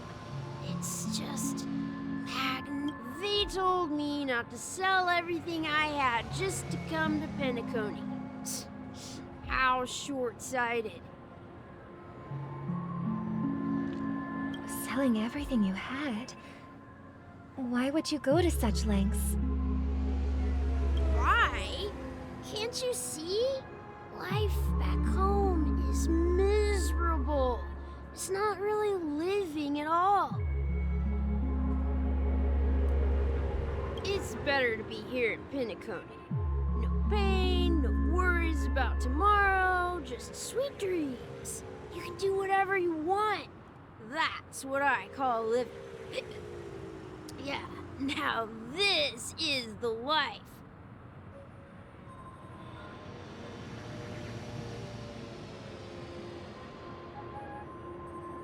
Is this truly living?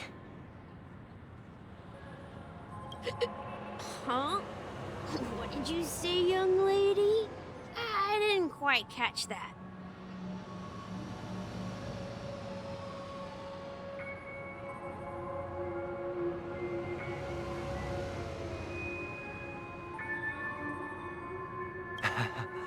Oh, it's nothing, sir. You see, the traffic on Glock's Avenue can be dangerous.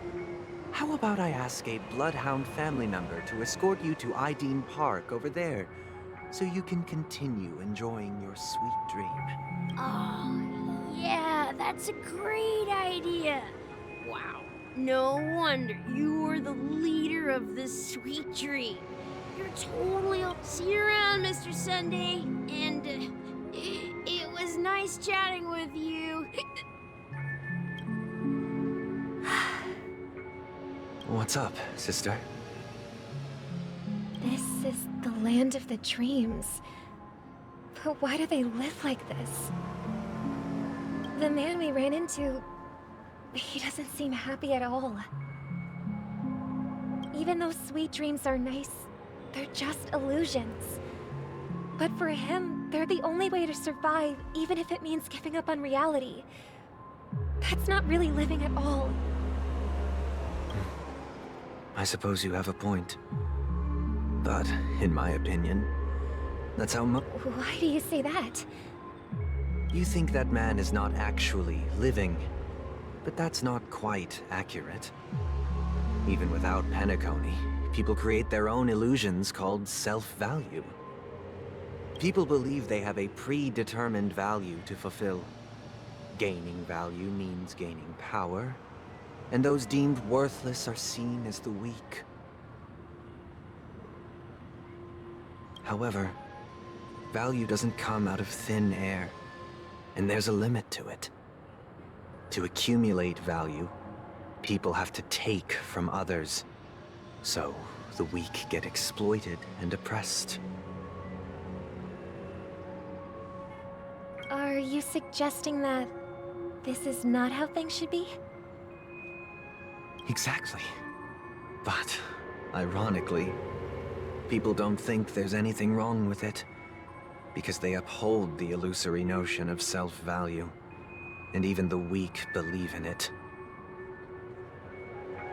The survival of the fittest. That's where all the tragedies in the world come from. People come to the sweet dream in Peniconia to escape from that reality and find solace. No tragedies exist here, only happiness, although in its nascent form. Isn't that the same paradise we yearn for in our dreams?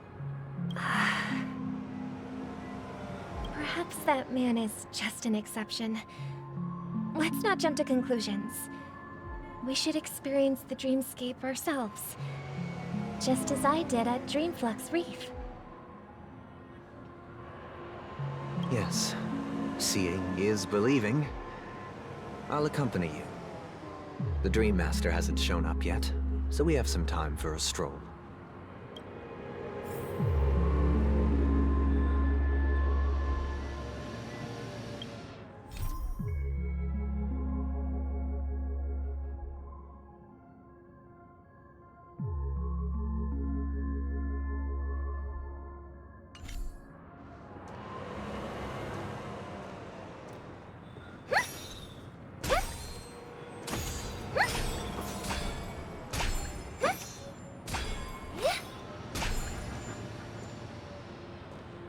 Let the show begin. Glad to meet you again, Robin. How are the preparations for the Charmony Festival coming along? We're all so excited about it. It's going smoothly. Thanks for making the trip to join the festival. You're too kind, Robin. It's a pleasure to have guests from all over the universe celebrating day and night. I can't stand being lonely or bored, so this jubilant dreamscape is perfect for me.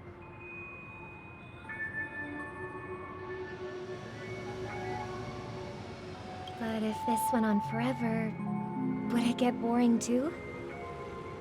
Nah, not at all. Who would get tired of having so much fun? Every day, you get to wear fancy clothes, explore all sorts of dream bubbles, indulge in delicious food without gaining weight, and you never get old or sick. As long as you can afford a room, this place is the ultimate paradise. But you know that only a few things can be brought back from the dreamscape to reality, right? That's exactly why I don't plan on bringing anything back. Just enjoying the dream itself is good enough for me. I mean, I'm not one of those long-living species. I only have around 60 or 70 years in this lifetime, and there's so much to worry about. Being happy here is pure bliss. Only in this sweet dream can I truly feel like I'm in control of my life and fate. Who would want to go back to reality after experiencing this bliss? I see. I genuinely wish you all the happiness in the world. And I wish you a fantastic performance, Robin! I'm off to the Blue Hour for the ball. See you later.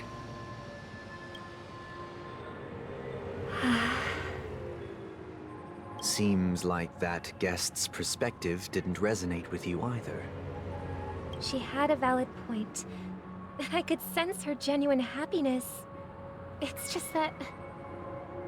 What you're trying to say is, she thinks she's in control of her life. But in reality, she's just escaping from reality and seeking solace in this sweet dream. Once she steps out of this sanctuary, everything will be lost. Well, she did make mention of being able to afford a room, didn't she? However, the paradise in our dreams, it doesn't have to end. No. And the paradise we yearn for shouldn't be just a fleeting dream either.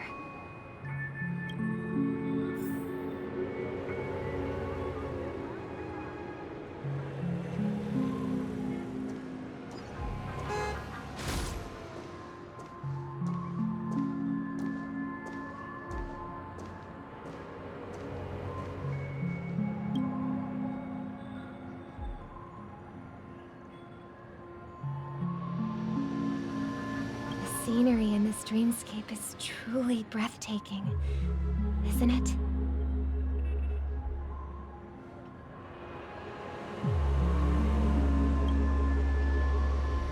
Oh, Robin. Can't believe I'm meeting you in person here. What an honor. You're right. Even though time stands still in this dreamscape, it always feels fresh. I find something new every time. A philosophical mind. I hope I'm not intruding. Oh, not at all. With little time left, I yearn for meaningful conversations, especially with someone as esteemed as you. Do you mind if we chat?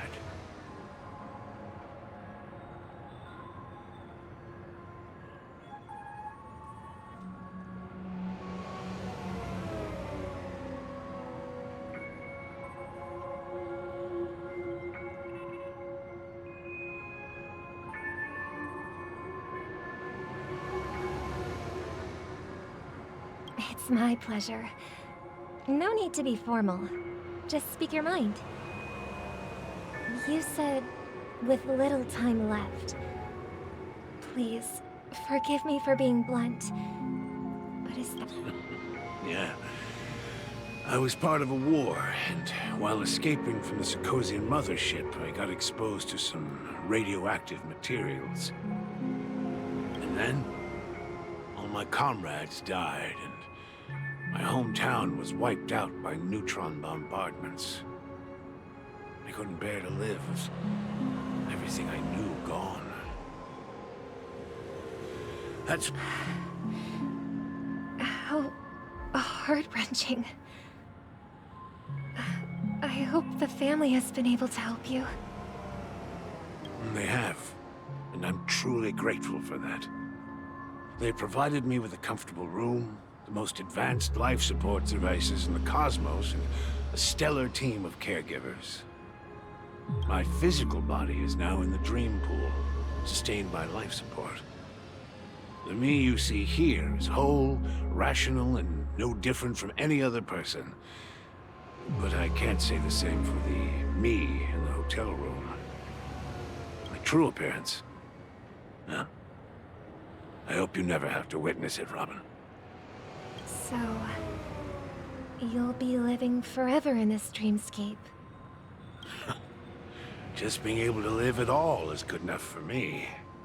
You know, whether it's in this dreamscape or not, well, I don't really have much say in the matter.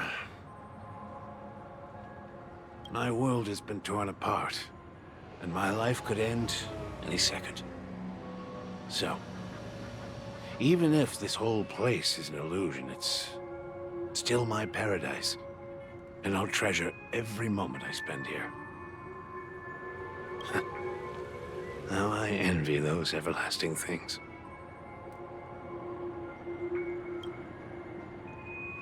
That old man's story. It's so tragic. Fortunately, this sweet dream gives him joyful memories to hold on to for the rest of his life. That's precisely why this sweet dream in Peniconia exists.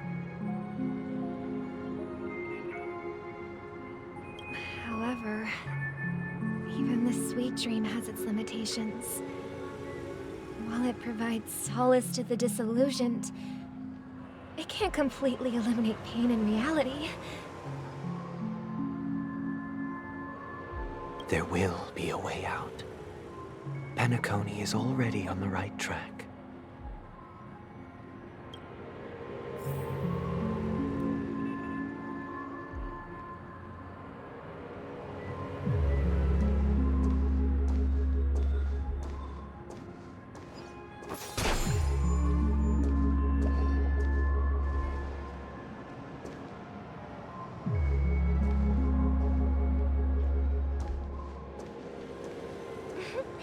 Look what we have here. A lovely young lady. Wait, is that? Brother, what a surprise to see you again. Show yourself. Your trick won't work on us. I've heard that a skilled masked fool received an invitation too. That must be you, right? Barely. The people here are way too gullible. A little bait is all it takes for them to bite. And they run away at the slightest hint of danger. In other words, they're naive and cowardly. Now that you've had your fill, it'd be wise to leave before it's too late. The music of the harmony doesn't tolerate discord. What? Now that you have the real Robin, I'm useless? Oh, how disheartening. I've done so much for the family. You should be thanking me, because if it weren't for me cleaning up this mess, Peniconia would still be in shambles. Don't you think? That was a personal request from the head of the Iris family, and it has nothing to do with us. Step aside and stop causing trouble for the Charmony Festival. The Charmony Festival? You think you can scare me? You think I've no idea what you're planning? I don't care what you're thinking, chicken wing boy. But I'm pretty sure lovely Robin won't be appearing on stage. After all, you're well aware of what a sorry state this dreamscape is in under the banner of harmony. Peniconia, the land of the dreams. Is this truly the paradise you desire? Stop it. What's the rush, chicken wing boy? Did I get to you? Our paradise is none of your concern, masked fool. Leave now, or the family won't tolerate you anymore. All right. I'll go. But Robin, I suggest you seriously consider this. Do you really believe those living in dreams can escape pain and find true happiness?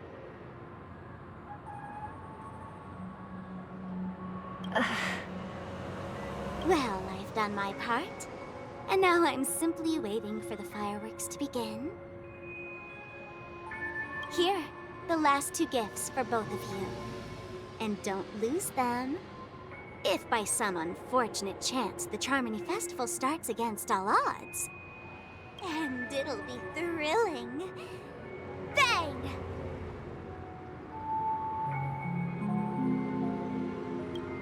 I heard a raven cawing in the distance. It seems the Dream Master will arrive soon.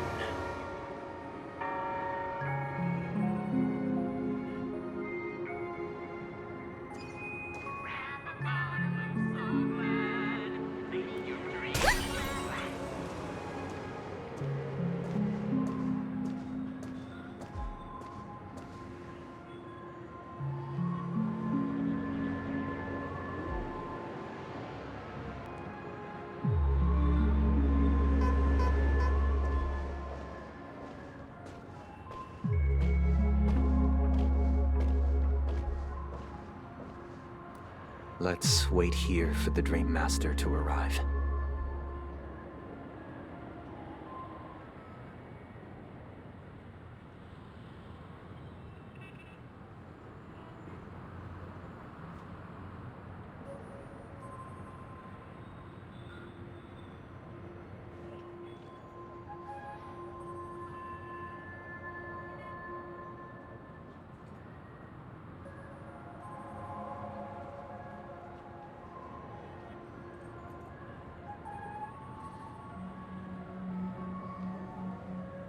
Okay. By the way, brother, I heard you no longer have a sweet tooth. Back when we were kids, you used to steal my desserts.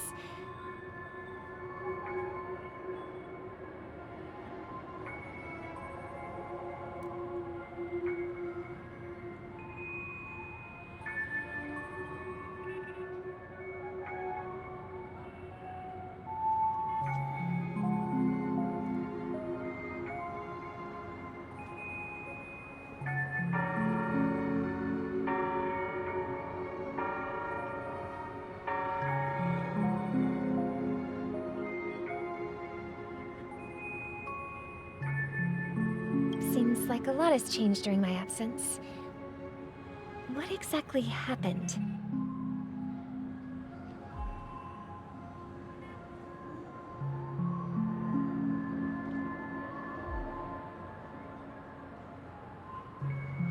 Well, someone has to stay awake even in this sweet dream. But that someone doesn't have to be you, or anyone in particular. You're carrying too much on your shoulders, brother.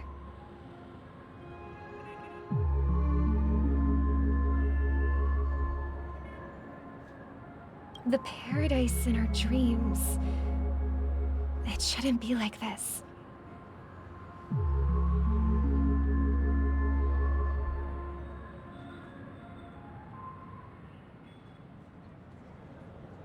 Peniconia is nothing more than a dream. It can't erase the worries and pain of reality, or bring true happiness. It only offers an escape from reality. Nothing more.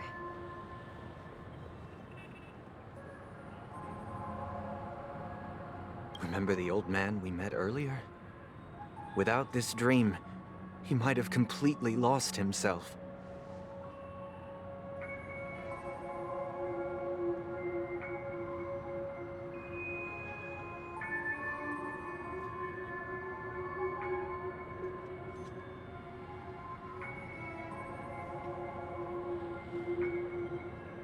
That might be true, but even without Peniconia, that path may have been more ordinary and challenging. But now, he is receiving hospice. Is Peniconia granting these people a future? Or is it taking it away from them? Well, don't forget this. Not everyone really has a future. The future for humanity is like the sky for birds. People mistakenly believe that flight is inherent to birds because they've never witnessed those birds crashing to their death.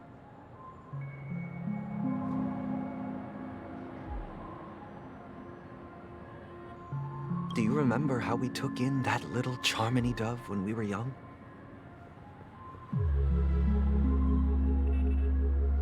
Yeah, we took care of it. Provided food and water, groomed its feathers. And later, when I decided to leave Peniconia, I opened the cage and set it free. Well, I didn't mention what happened to it in my letters, because I didn't want to upset you.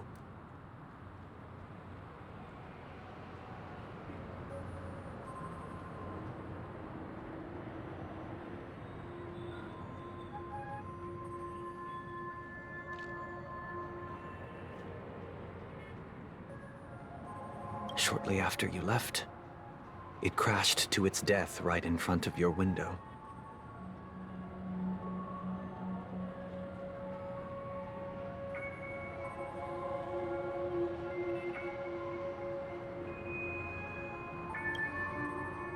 I had surmised as much. I knew you wouldn't have avoided mentioning the bird for no reason. Despite that unfortunate outcome, I still believe it was the right decision. Birds aren't meant to spend their lives in cages. They belong in the sky, even if they can't fly.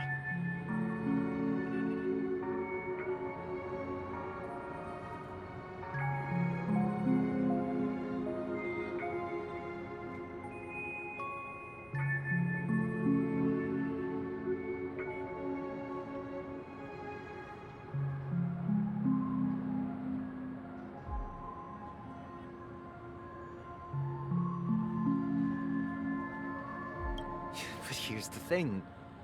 If there are birds in this world that can never fly, can we really assert that they belong in the sky?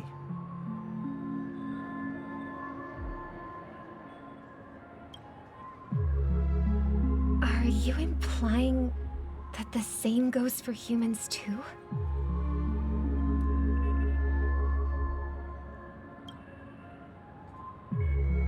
Let's take the Astral Express as an example. The Nameless made tremendous efforts to bridge worlds, gaining fame across the universe. However, only a few extraordinary individuals can endure such a perilous journey.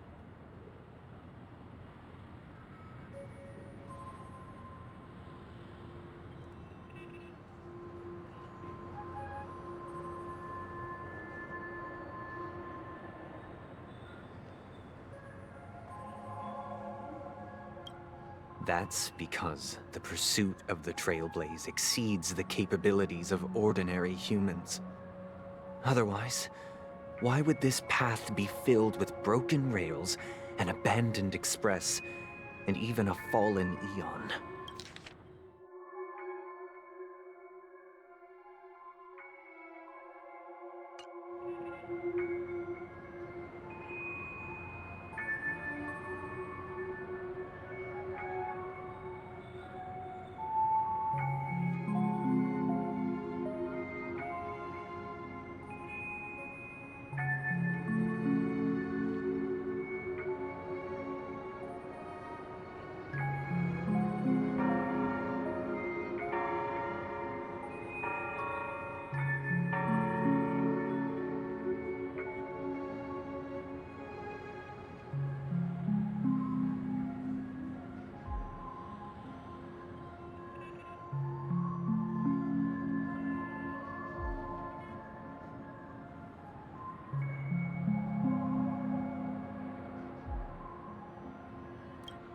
That's just sophistry.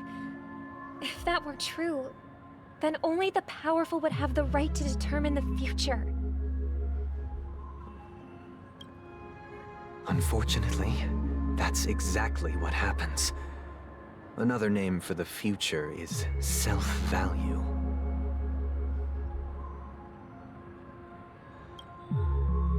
While this world has its fair share of heroes who inspire people and garner admiration for their heroic deeds, the majority of ordinary people will never become heroes in their lifetime.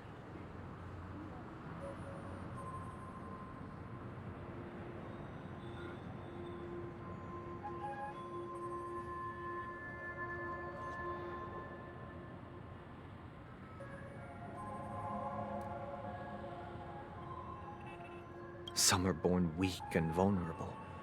Some find themselves trapped in unfortunate circumstances. Some fall victim to malice and cowardice. When it comes to survival, everyone is equal. And the weak can only watch as their value gets constantly diminished by external forces.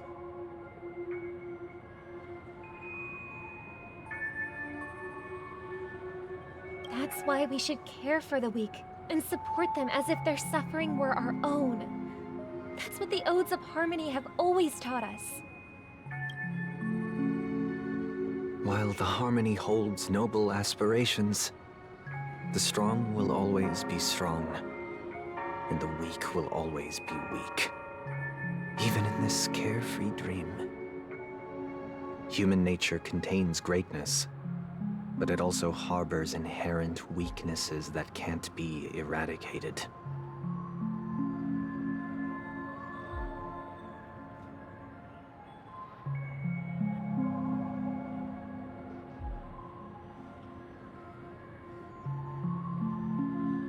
In the end, if people can't even secure their own survival, they won't care about the illusory future of equality. As long as the law of survival of the fittest prevails, there will always be fledglings crashing to their death.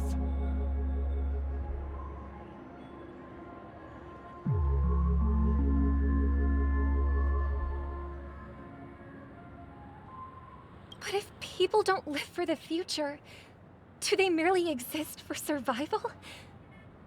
If even you, my brother, don't believe that the Harmony will save the weak, then which Eon can make our dreams come true?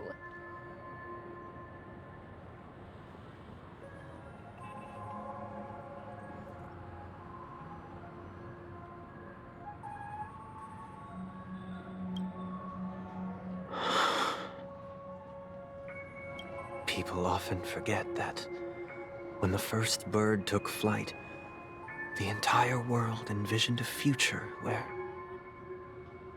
no more fledglings would ever crash to their death.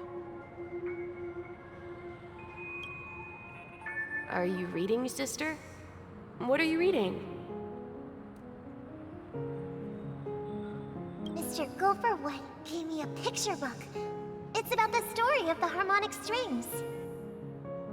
If I could become a chord master, I'd like to summon Dominicus, the harmonious choir. I want to sing with everyone and spread our wishes so that all can feel happiness and joy. I see. Then, I would summon the harmonious choir too. Don't you have a wish of your own, brother? Of course I do. It's just that it includes your wish and everyone else's. I long for a true paradise where everyone can find peace.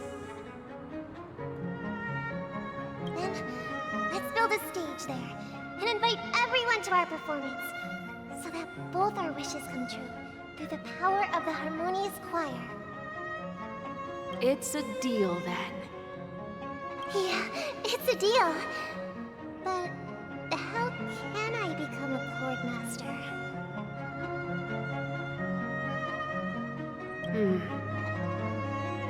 Maybe you will have to become a star first.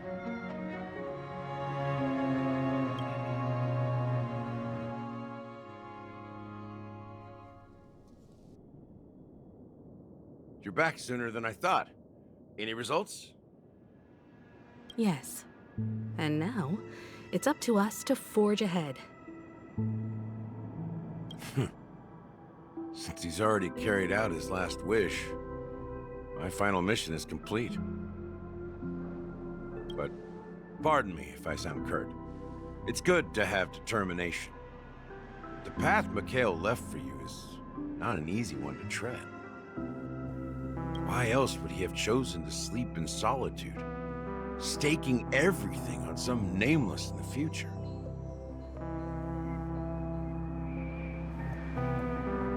But you have the numbers, and in numbers comes strength. So that might just delay your inevitable a little more. Got any more encouraging words? As I see it, relying on Welt's negotiations alone is far from enough.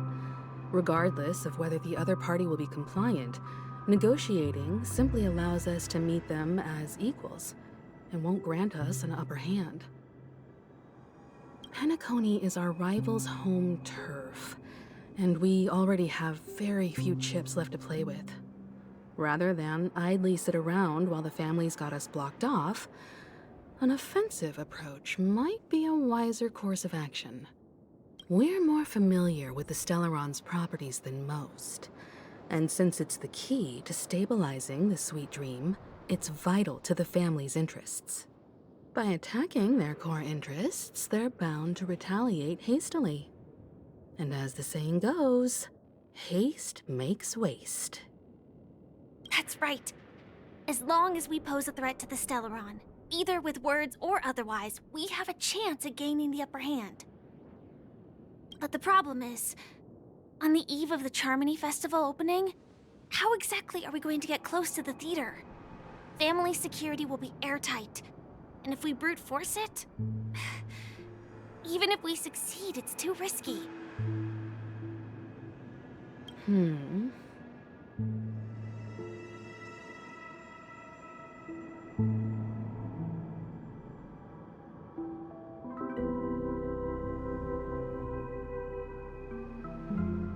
So, no one's gonna say anything?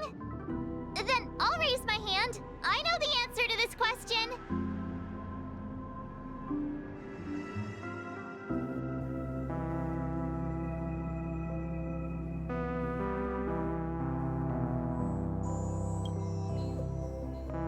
The Express crew would have been disbanded long ago if it weren't for me. So, I heard that before the Charmony Festival begins, there'll be a pageant to kick off the festival. It's called the Soulglad TM Festivity Auditions, or something, and it's going to be held in the moment of Scorch Sand. As long as we clinch the top spot, we'll be able to attain the title of Festive Superstar, and be able to personally bask in the graces of Miss Robin. Not that that's important. What's crucial is that we can enter the Grand Theater before the audience arrives.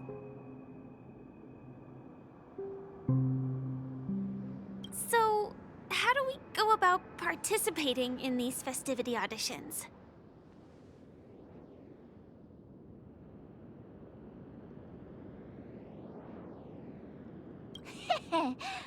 I've already procured special invite tickets from Miss Robin's fan club.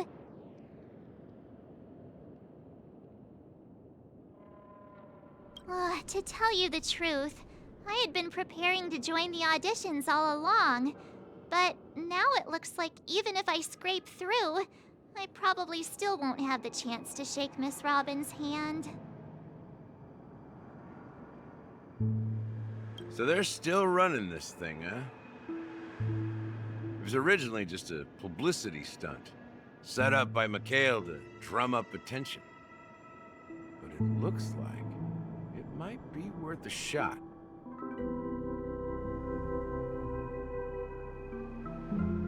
We'll follow March's plan. Mr. Gallagher, will you be joining us?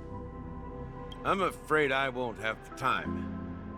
As a virtual character, I've already completed my final mission. Should we ever cross paths again, I'd love for you to visit the Express. All right. I'll have to add to that data bank of yours you've got on the Express. And Miss Firefly, we thank you for all your support. We're faced with a formidable enemy. As long as the Astral Express and Stellaron Hunter's objectives are aligned, we're willing to cooperate with you. We've already come this far together.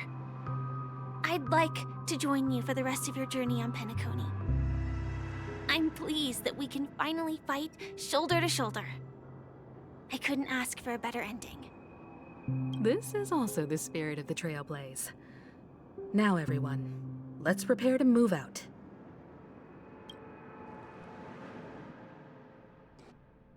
Ladies and gentlemen, welcome to Scorched Sand Hall. This is where challengers thrive and dream chasers shine, all under the watchful eye of the entire universe.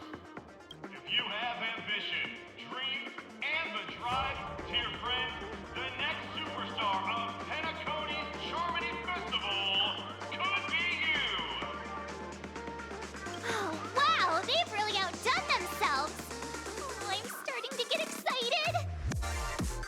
Behold! Here come 4 friends with spirit high and full of steel.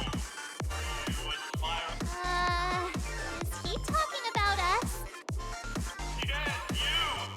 There's no doubt about it. I see you have all the potential of a superstar in you. Excuse me, you four. What are you hoping to get out of all this? As the last group of contestants, how confident are you in overcoming all of the challenges? Would you be open to a brief exclusive interview with us? It'll be quick. Your journey is long and fraught with peril, yet under a sky blanketed by banners, you vie for the crown.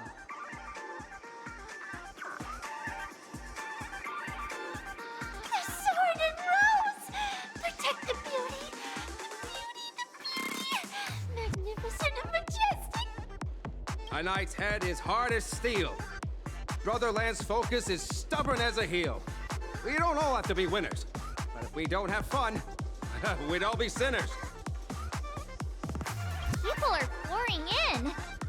Kinda feels like all sorts of baddies are showing up. Let's get in there quickly and enter the competition.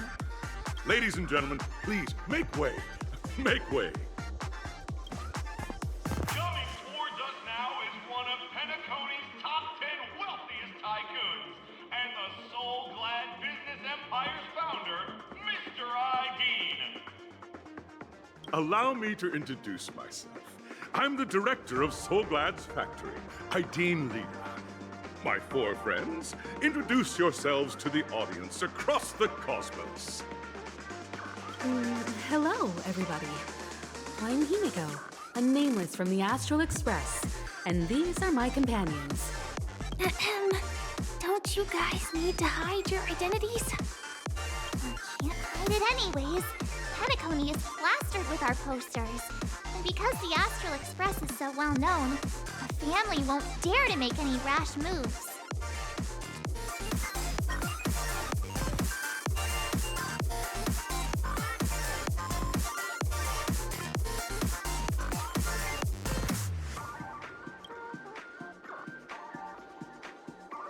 Hello, everyone! I'm March 7th. I'm an ordinary girl who loves adventures. Hello, everyone. I'm Firefly. I am also an ordinary girl who enjoys adventures. So it's a bunch of nameless guests. This final face-off is bound to be spectacular. Time is precious. My 4 friends, come with me.